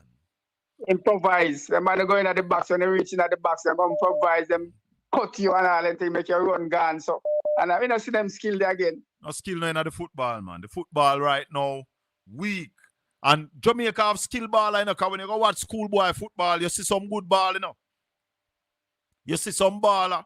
And that's why I say the whole GFF need for dash way. Because talent is in Jamaica. I refuse to accept that we don't have talent. But we now harness the talent and develop the talent. You see it.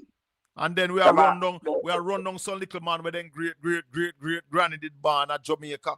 And then great grandfather. And them now have no real ball talent. Right morning. Yeah. Welcome, my brother. How you do? Yeah, hold on the caller. Yeah, Raleigh. Give us 5 minutes. All right, cool. Yeah, caller. Yeah, the Ricketts and Mr. Speed are only football at ransom, you know. Man, Speed now listen, Speed lack the experience right now. I'm gonna tell you from we never qualify in the first phase. Me tell you say everybody should have get fired, including Speed, including Ricketts. The whole of them should have been fired. Get a new set of people, give Whitmore the team, and make us see if we can qualify. If we don't qualify, we should have carry mostly Jamaican local ballers. Where if we not qualify, at least them get some experience to start with. But we not think future. You understand? But the man that talk about everything are local now. I got a foreign coach. How them to do that? Them do what? The man say no foreign based coach again, you know. But even if we don't have no foreign based coach, I don't have a problem with using local coach. But we must use the best local coach that we have. And at the time, the only man with the kind of experience, hold on. At the time, the only person in Jamaica with the experience was Theodore Whitmore. We never have nobody else with that kind of experience. We're coaching a World Cup qualifying. We're coach on the international stage. So you take up a man we never coach the national team and give him too much to go qualify. That make any sense? That coming like the Andrew Wallace-led administration. But the man undermine the best coach, local coach, is in a bit more. Anyway, brother, give thanks. I understand. We'll take some more call till Raleigh come in. Anytime if the GSF not resign, the 2030, not viable, it's a doom and gloom, Yeah, man, we have a team, we have our under 17 that qualify for the under 17 World Cup. That team must be the base to go to the next World Cup, brother. Yeah, man, yeah, young youth and we're good. Look good, them look good still, but look here. What I suggest, if you are going to use international team coaches, and if you use the top coaches them from CONCACAF like USA, Mexico. And why we not try Mexico coach some of the time? All right, brother. A little more. And Canada, because them are the top team in a CONCACAF, and they might do something. Go England, all them place there. All right, brother. A little more. Yeah, big up yourself. 1-876-804-7072. This is the Colin Bell Show on a Saturday morning. The #1 show out there right now that talks about governance, that talks about Jamaica. Ed boy, morning. Morning, Colin. How you doing? I'm giving God thanks. Blessings, my brother. That is the thing to do. In all things, we give God thanks. Yeah, man, put it first. Yes. No, I was listening to your opening presentation with the paper tiger. The new name for Darrell Vaz is paper tiger. Yeah. Well, let me tell you this, doing it, boy. You see what Darrell Vaz say this week about oil price? Yes. Is more credible than what Faval Williams told us in the budget presentation. No, you're correct. It's a real. Remember, this is the Minister of Energy talking now, you know. But one Darrell thing I omitted want, hold something. on. One thing I want to say. Faval said in her budget presentation that the opposition leader not talking to the shadow minister of finance. It is now clear that the finance minister is not talking to the energy minister in time of an energy crisis. Or could it be that the finance minister felt that she should have been the minister of energy after she went to Petrojam and clean up the mess? Then, but it is a bigger position she get as finance minister, so she couldn't have grudge the man for a lower. But I'm not gonna say it, boy. No, sometimes the finance minister is the 2IC, you know, brother. Second in command. You are correct. We along with the deputy. But what I'm referring to... No. Not along with no deputy, because there is no constitutional position for no deputy prime minister. Absolutely. That no constitution. Him only come in place. Him only come in place if the prime minister travel and leave him in charge. There's no position for him.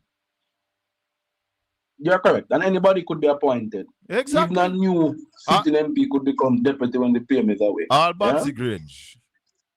Well, you know, why I come for Darrell now, if something is not adding up, Colin. Because if the Minister of Finance says there's already things in place, and Darrell is now telling us, well, not in place. Essentially, that's what he's saying. I want to ask Darrell, does Petrojam owe any of our gas and oil suppliers? And if they do owe, what is the tune that they owe? And as the suppliers say, that if you have not paid, they will not deliver any gas. May I listen? Because why I ask these questions, Colin, I keep on saying to people, oil and gas arrangements do not last for a year. When you enter into a contract with an oil and gas company, typically they prefer that you have a lifting arrangement or an arrangement with them for a minimum of a year, right? We call it this, and so you can't just go, and it's called the spot price. So if you do the spot, a lot of the times the spot is just one-time arrangement. No company sells oil to you one time because it makes no sense. You remember there was an argument a couple of years ago that the government or Petrojam bought a portion of oil at a higher price for a long period and they really needed to, and that was trouble. That was a big argument, you remember? Absolutely, and that is why I'm asking the questions I'm asking, because if it is that they have now pulled out of that arrangement, because as you know, all these arrangements last for, it's 12 months of the year you normally have an arrangement like this, typical minimum arrangement. Now, if it is that that's the case, then what we can say is that it could be that Petrojam found itself in debt and cannot pay its suppliers, while the minister is going to suggest that he's going to go into some COVID lockdown exercise. Now, remember, this is a minister who is also the minister of not just energy, but communications, right? And energy. Why are we having the discussions about electric vehicles? Why aren't we see? Remember that Darrell had come one time and tell us about them going to set up electric charging stations all over Jamaica. They've been setting them up. Mrs. Summer Port Antonio, I never see a car hook up to one of them yet. But that's the point. That's the point I'm making. So wouldn't it have been a more feasible recommendation from the minister, who, by the way, is also an auto car dealer and an importer of vehicles, for him to say, no, let us look at how much our vehicle policy, like what has been happening in some countries now, they have removed all duties on the importation of electric vehicles. Yeah. Yes. They have Zero. gone even further. They have gone even further, Colin. They have added a component of that electric vehicle thing where you can hold on, boy. Somebody said I saw one on the car charge. No man, you must see a car charging on one a few days ago. Which one of them in a Port Antonio? Because there's two at the West Harbour Plaza and one down at Total. I don't remember if one over JPS too, you know. Continue, boy. I think JPS has one because JPS had done a soft launch at some of their sites across the country. Yeah. So, but one of the things, you know, if you are serious about the energy crisis, Roger, go tell your energy minister how to pronounce capacity, and leave me alone. Well, he does not have the capacity to pronounce capacity. Capacity. Yes, sir. To pronounce capacity. I'm going to tell Desmond Mackenzie how to pronounce Jamaica. And K, because it's not the KSAC. It's a KSSC. KSSC. But on a serious note, as I go. Yeah, man, let's get back to the argument, yeah? I'm giving Daryl, my friend, some free advice. What you need to do, brother man, go and follow the rest of the Caribbean countries that have been saying zero duties on anything related to renewable energy. So if you're bringing in your solar panels, if you're bringing in anything relating to saving the country from having to purchase fossil fuels, then there should be no duties on those. And this was a recommendation from Philip Paulwell whilst he was Minister of Energy then, and he has been recommending the same. But I keep on telling you, and I will say it, when you have a conflicted Minister of Energy who is in bed with one of the largest distributor and sellers of gasoline in Jamaica, what do you expect? You think him want to go against the people who finance him? And never you can come for me, you know. But me ain't care. Because one thing I can tell you, Daryl is one of the most conflicted ministers of energy. The only thing truthful him says, is Colin, is what he just disclosed in his press conference. Yeah, man. Jamaica government do have the stomach for $11.4 billion. But Ed boy, what I've been saying, and I have been saying this, the government right now, if I was in leadership, I would say take $50 billion and put in renewable energy right now. Right away. Start building solar panel left, right, and center. Because you don't even have to use batteries during the day, you know. You can put up solar panel where all of your schools during the day, your hospitals, yeah? Your police station, fire station, run off a solar, you know, during the day, you know. We can run Listen, man. Let me shame Daryl Vaz and Andrew Holness and Kamina, who has been anti-Cuba. Do you know, currently right now, in Cuba, why Cuba is still standing, you know? Cuba did an investment of 1,000 megawatt, yeah, in solar panels. 20% of the energy in Cuba is generated by solar. Not only that, they have put out a bid for an additional 1,000 megawatts. You know what that means for Cuba? Yeah. Within the next 5 years, they will only need to import 40% of their energy, meaning whether fossil fuel, whether HFO or LNG. So we have a model that is near us. When Philip was Minister of Energy, the Cubans had also offered to us to set up an solar assembly line in Jamaica that they got as a grant from China, that they're also granting us the same opportunity to do the thing. But I tell you, Colin, same like in America, the energy guys, the guys who are in oil and gas, they control the energy sector and they will never allow us to totally go solar. I'm telling you. Yeah, man. There are ministers of government right now who have gas stations in more than one parish. Absolutely. And therefore, I want to ask the Minister of Energy if he's involved in any oil business. Is the Minister of Energy involved in oil business? Because, as you said, boy, that's a conflict. It is, but not That's only that a is a major conflict. conflict. And never come for me. Come for me. I still am asking the question I asked 4 weeks ago. Darrell Vaz, are you a frequent flyer on an aircraft that is owned by a major oil and gas distributor in Jamaica? If the answer is no, then you're lying. If the answer is yes, you are conflicted. All the best, Colin. May I link you now? Yeah. Oh. Yeah, may I call you right now? All right, Ted boy, give thanks.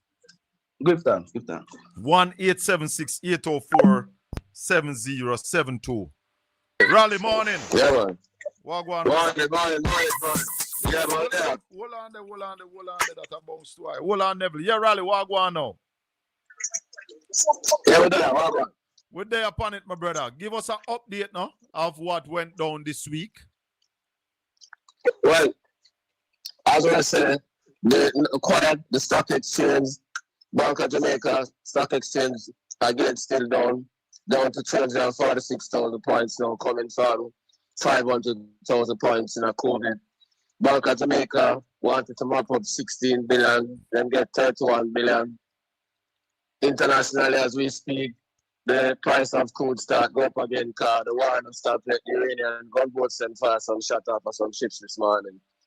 Because the Israelis them still attack Lebanon. So the whole ceasefire thing is still tense after coming out of yesterday when all of the markets them go up off of Donald talk up the markets them and say them so reach an agreement and them thing. The Iranians deny that there's any agreement and say they want a framework. So what is that the price is still go up now. The two big events now, apart from them thing there, is that the Minister of Transport has said they want the people to go back to a COVID type lockdown. And why I listen to this carefully. Yes.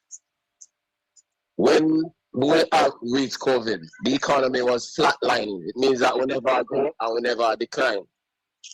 Now we're probably with 7% in the world already because of Hurricane Melissa. Because we are declining, right? So we are declining now. Yeah, man, down by 7.1%. Yes. Yeah. And that's the difference is that when we have COVID, we have flat line. When COVID done, the economy down by 12%. So if we are down by 7.1% now, if we go back to COVID type restrictions, it means that you're looking at a protracted recession or even a depression. Another thing is that the minister has said them can't continue the subsidy on oil and they want to pass on everything to the people. So they want to move from the 450 cap this week so Petrojam can increase the price by any number or they want any number. So what am I do is transfer all of that burden to the public. So even when you look at the COVID restrictions, if you are work from home, a year light bill go up on all of them something. You follow me I said to you? Yeah. The internet infrastructure weak, so you don't have no productivity. You're picking them down with you. The light bill where the school supposed to pay and you have to pay, they're not learning nothing because the internet infrastructure weak. So nonsense. Alright? Now when him said I'm a pass on that to the public, it means that you inflate the entire economy because once you pass on all that fuel prices, every price has to go up already. And that different from the price increase they were ponder with them they talk about from global supply chain. So that next round a price increase out of that.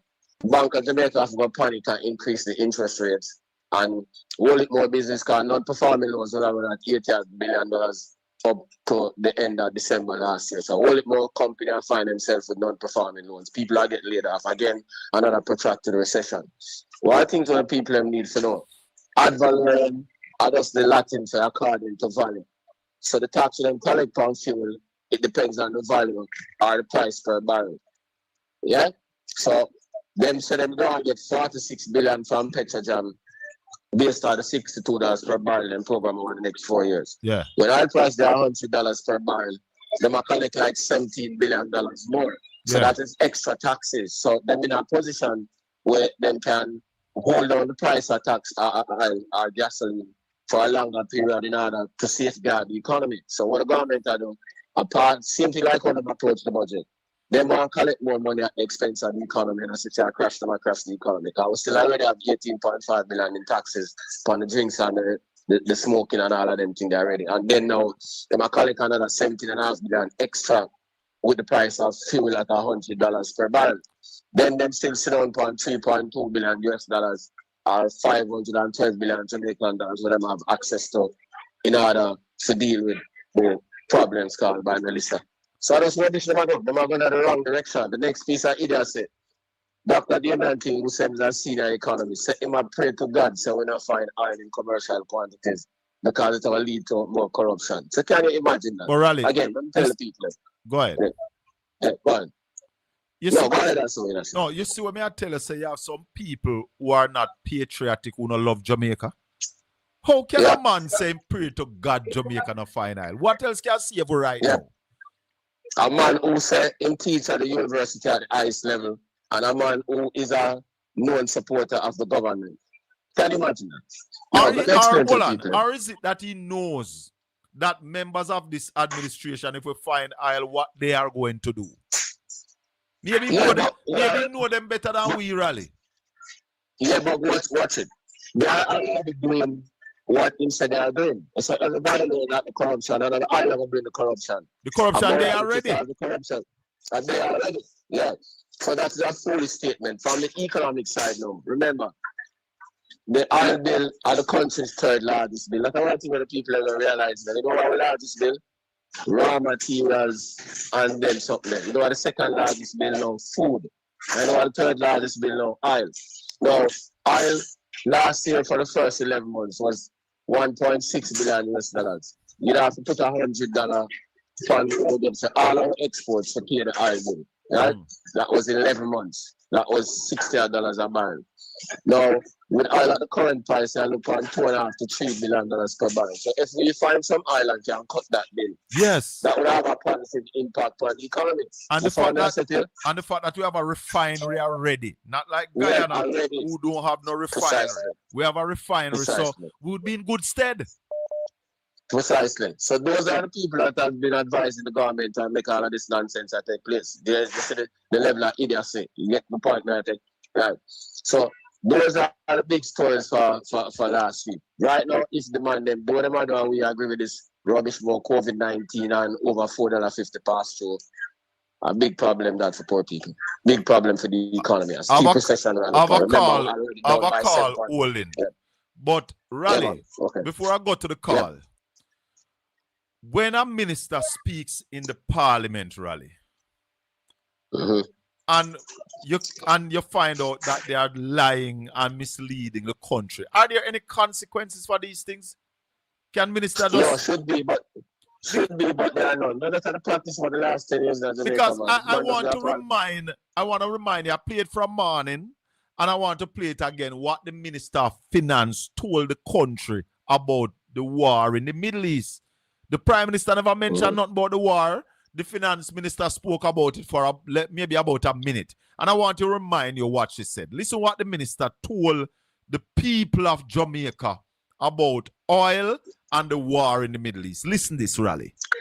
Say to the people of Jamaica, you have our assurance that no matter to what level the price of a barrel of oil goes, this government has the leadership, capacity, and capability to lead Jamaica safely through any storm, oil price increase, or any other geopolitical issues that come our way. You have the evidence of our leadership.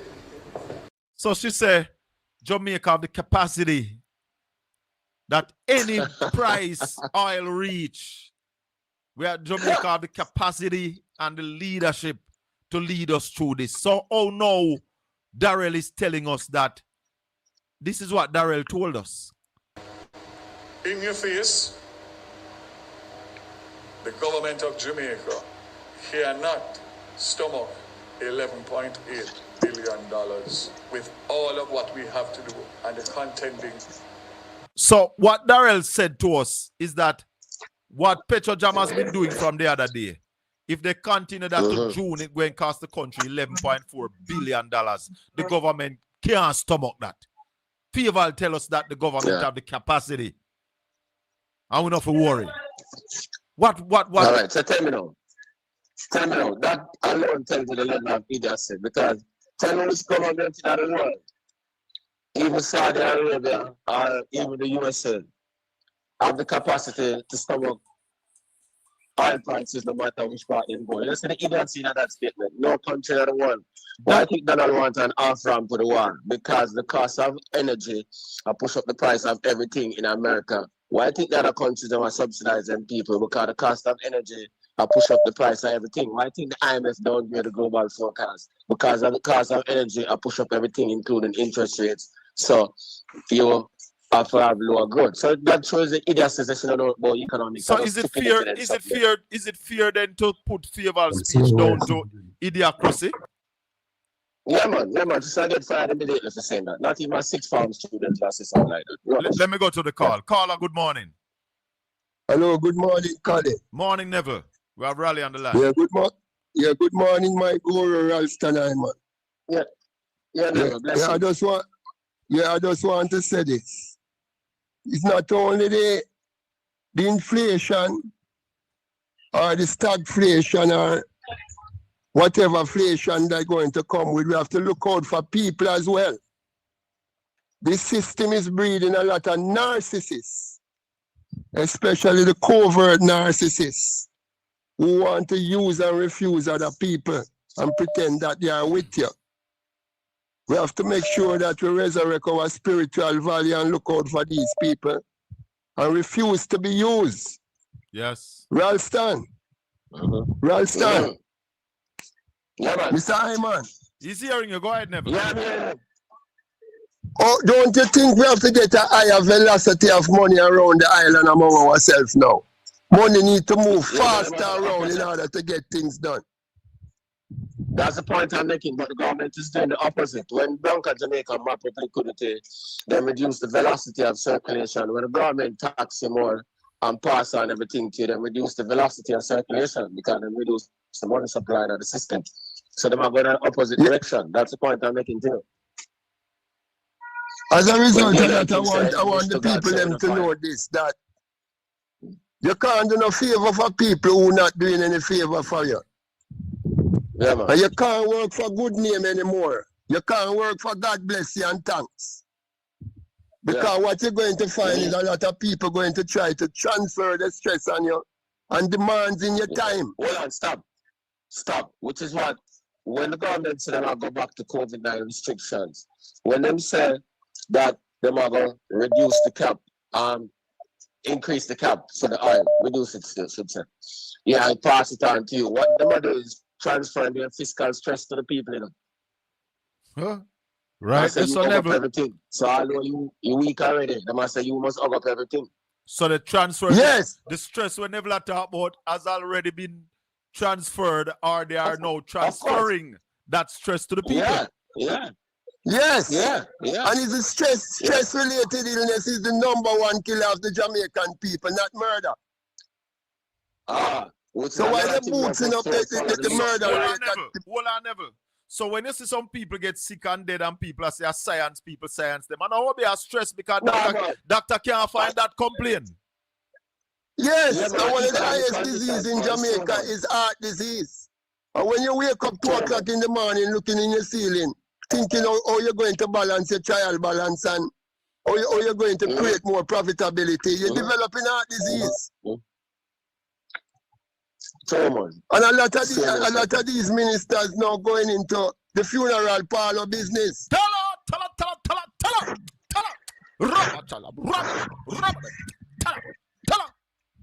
Ministers of government going into funeral business. Tell her. I just want to leave you with this. It's 4 things we have to manage better. Your time, which is more important than the money that them have on the ground. Your stress, your little money that you have and the risk that you're going to take with it. Yep. Because at the end of the day, the capitalism fail. Yes. And the politics fail. Yeah. All right. All the best to you, my guru. All the best to you, Colin. Keep your movement on the ground. Yes, Neville. Blessings. One love. So, Raleigh, where's the Jamaican dollar now? 159.21. You're right, range. 159.21. Caller, good morning. Welcome to the Colin Bell Show. We have Ralston Hyman on the line, the top financial analyst in Jamaica and the Caribbean. Go right ahead. Morning, Sir Colin. I know that Ralston is the best, and it proved me the point.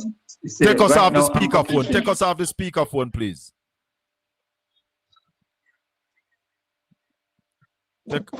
Go ahead. It proved to me that Ralston is the best. No, man. You're right? either on speaker or you're using a headset.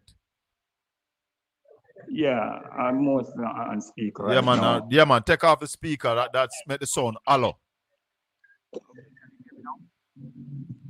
Go ahead now.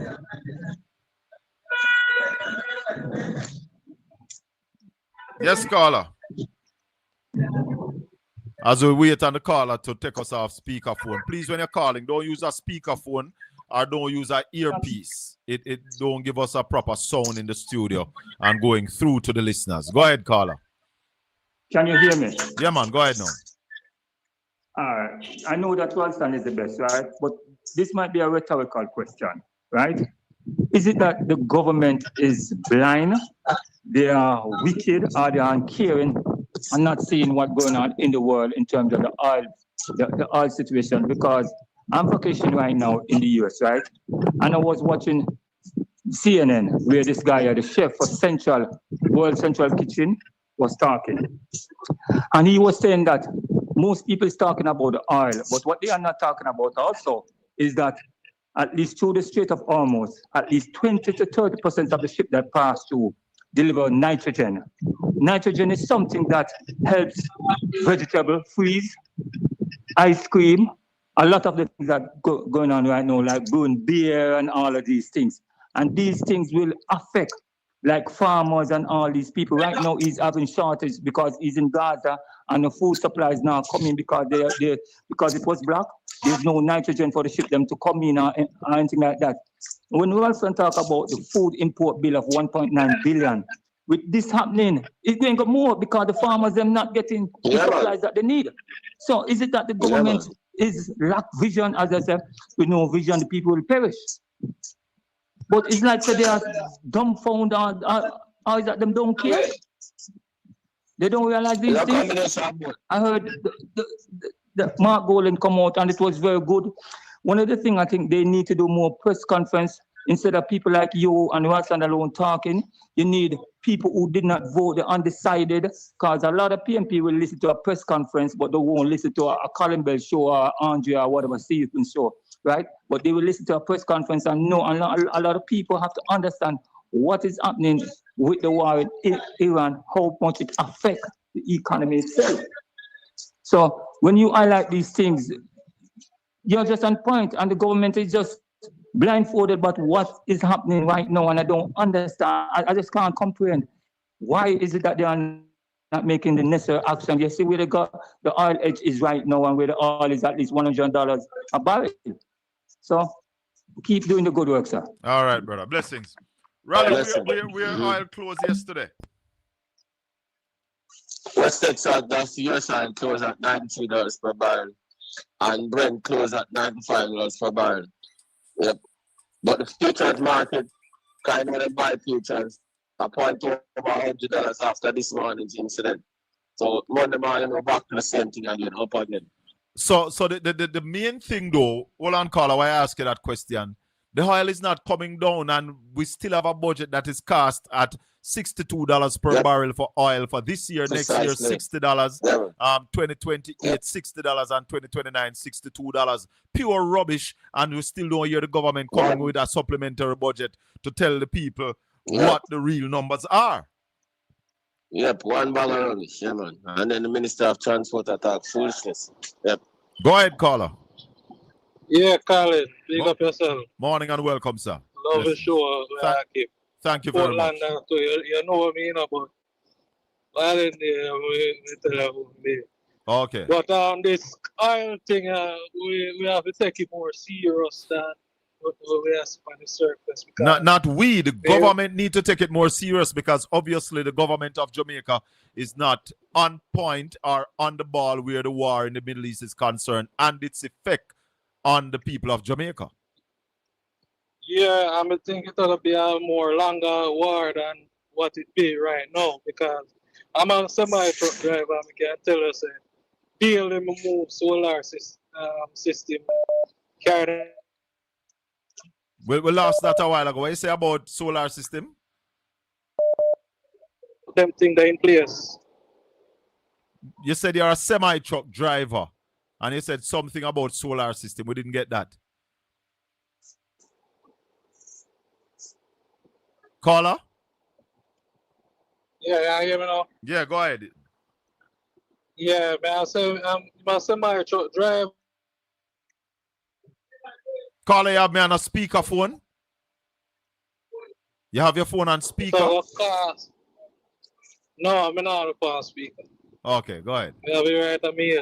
Okay, go ahead now. But through me, I drive, maybe that's why I thought, you know. Oh, can it go in and out? Yeah. Oh my God, yeah.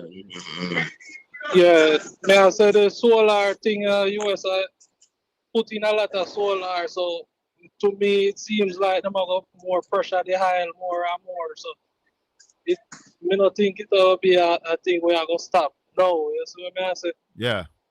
We as a country, we're small and much place put solar. We have to take it more serious, and whoever can buy solar put on their house, put it on there. Because this solar maybe will increase and I go way more than where it is right now. You know, because some places will drop a solar daily. Yeah. I mean, I tell you, them a manufacture them hard over here. I drive on the highway everywhere you look, you see a solar plant. And that is what I'm saying to the Jamaican government. You have $3.6 billion in loan that you have already secured. Put 50 billion Jamaican dollars in solar. Yeah, man, you have to invest in it, man. Cheap loan to the manufacturers who want to deal with solar panels and importation of batteries. Yeah, man. That is what we should be looking at right now. It's a high thing because most of the big countries now put in solar and then I take on the high price, play with the high price. So small country, them will suffer. Yes. Out of this war, you know. All right, my brother. So respect. pick up yourself still. You know, one of the day, I don't know if you remember this at the follow the bird, Who? Yeah. You remember the day I see you, man? I said, follow the bird. Oh, leg on the bird. No, follow the bird. Follow the bird? Yeah, man. Go there and see a fisherman. Oh. We're Marlin with our Marlin tournament. All right, sir. All right. Respect. Rally, when you're down Marlin tournament, you see the man of war bird, you know, say fish there out there, so you follow the bird. Yeah, man. Okay. All right, Rally, as we wrap up, anything finally you want to add, my brother? Yeah, what I said, the amount of gaps in the budget, what the man them to know is them really bright and sensible and not opposed. Then we go back now and do a supplementary budget which include all those gaps. Yeah? Mm-hmm. Spend some more money, put forward policy to ratchet up energy policy. So yes. You provide incentive for solar, you provide incentive for renewables. Yeah, all of them something there. Then you go provide money because the Prime Minister got to find and tell the people themselves the roofs program, that are the housing program. Yeah. It not have enough money, and the money where them put out already now get disbursed because enough people on an ID, enough people on a bank account and them thing there. But him admits that the program are run too slow and said them have to provide more money for the program, as I tell you. So what them to do is do over a proper budget will include all of them something there. Yeah.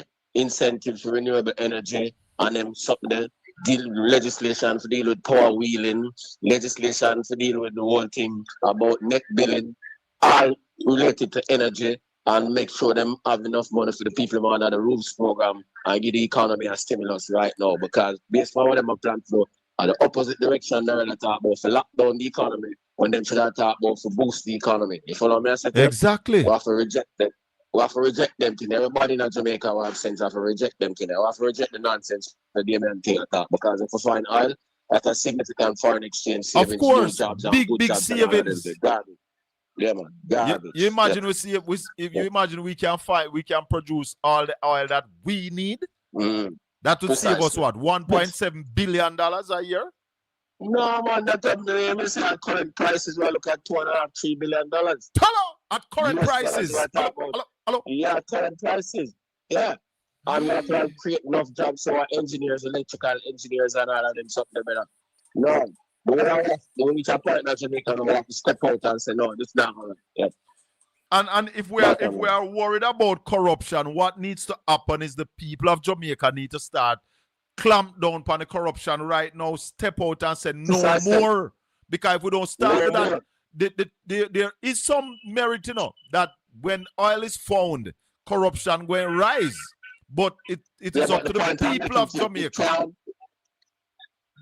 Well, look how shameful that would look if you, the people of Jamaica, because of corruption, them no one have no oil. It's not mutually exclusive. We have to work and fix everything at the same time. The corruption is already here. Yes, my brother. The man attack, man.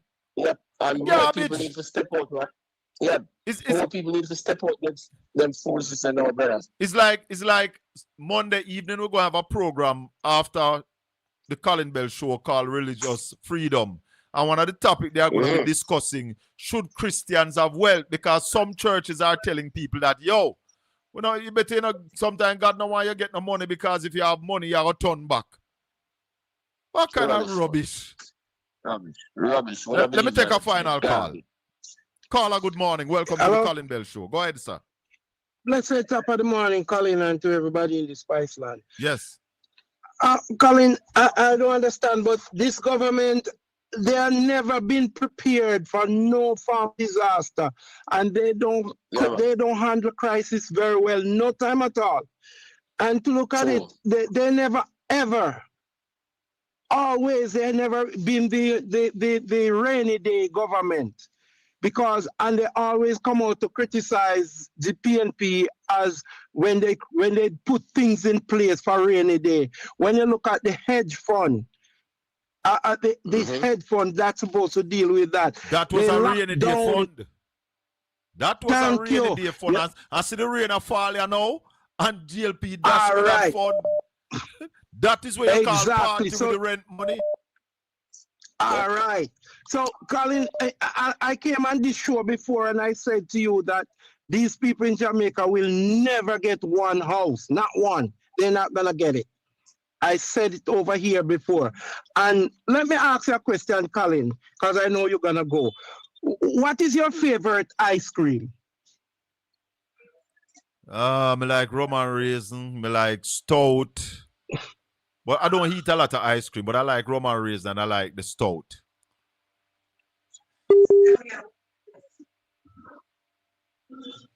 Caller?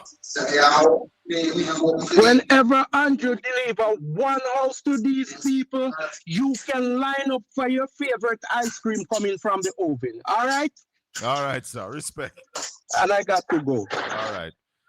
Yeah, Raleigh. So it's like you have a poor country and somebody said the country going to get wealthy and you have the people that pray say, no, we don't want the country to get wealthy. What can go sir? Madness. Rubbish, man. I come with some flimsy excuse. You never ever advance a proper economic argument. And nonsense, man, attack, yeah. Man, attack from in gut feelings, man. Not no data. Yeah, man. But the problem is that we need more people when them kind of nonsense come up to step out and say, oh, rubbish attack. Yeah? Yeah.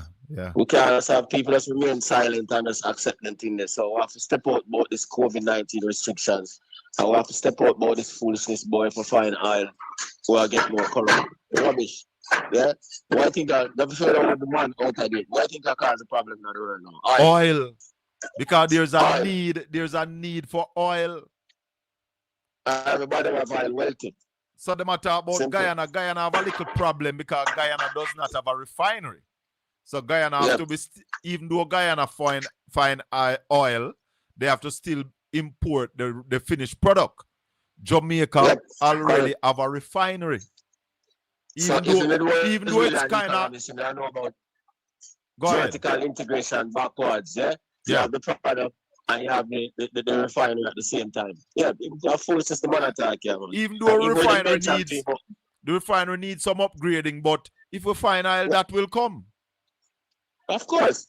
Once we finally get the investment to upgrade the refinery. Remember, sir, we were going to upgrade the refinery with Venezuelans, Yes. And then take all the money. Them same one take all the money. This administration come in place and do foolishness. Yeah.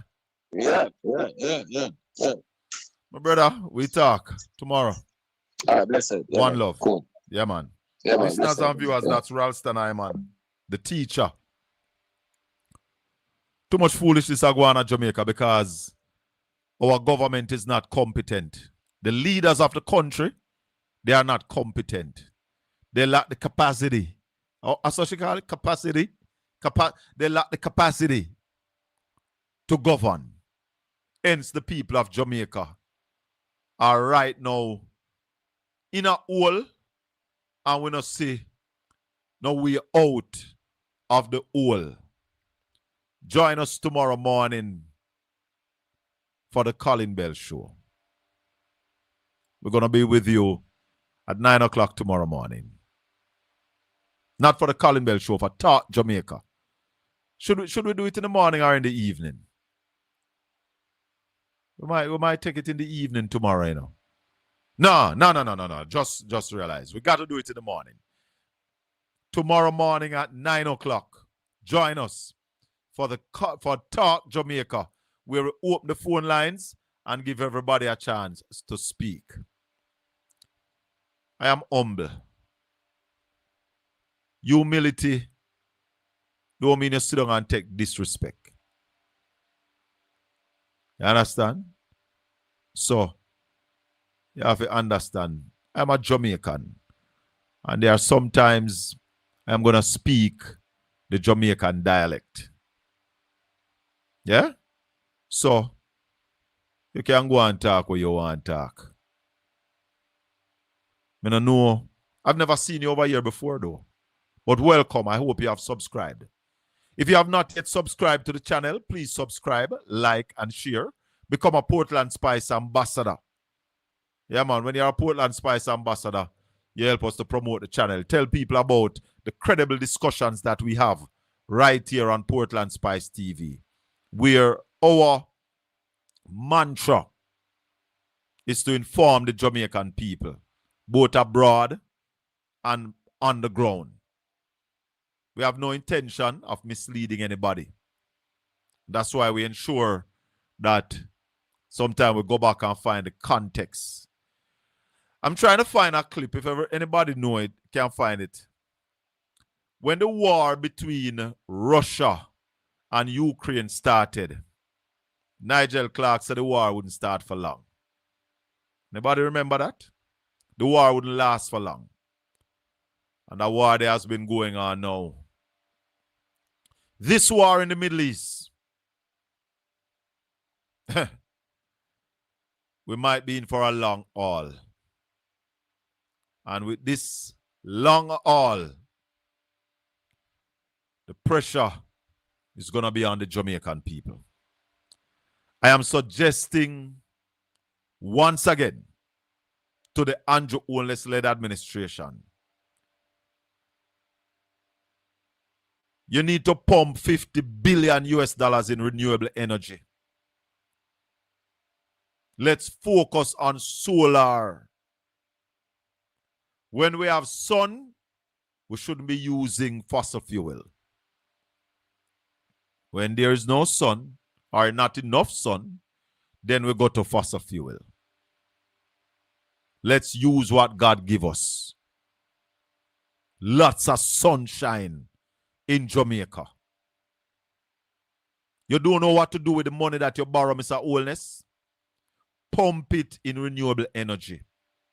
For the last 10 years, you don't do nothing about renewable energy. Let's cut our oil importation bill by 25%. And we can do that in a year by putting up more solar panel, giving tax break for solar, giving cheap loan to manufacturers to build these panels right here in Jamaica. When you fly into even Canada, that doesn't have half the amount of sunshine that Jamaica gets. And you see the amount of solar panel in the US, Jamaica, we need to step up. You go borrow this whole heap of money. You secure the loan already. Stop worry and let's use it up. Because if we use it in a positive way, we can pay it back. I want to thank Ralston Iman. I want to thank Senior Attorney at Law, Bert Samuels, for taking the time out this morning to share with us. Thanks to you, my listeners, my viewers, and the subscribers. Thanks to all the Portland Spice ambassadors. Remember, we are still on our way to 10,000 subscribers. We're not there yet, but we're working to get there.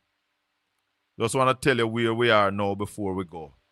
We are at 9,917. And we need your assistance to get to 10,000 quick and fast. May the good Lord continue to bless and keep you. Make his face shine upon you and be gracious unto you. The Lord lift up his light and give you his peace. Until we meet again tomorrow morning at 9 o'clock for Talk Jamaica, right here live on Portland Spice TV. This has been the Colin Bell Show. Blessings, my people.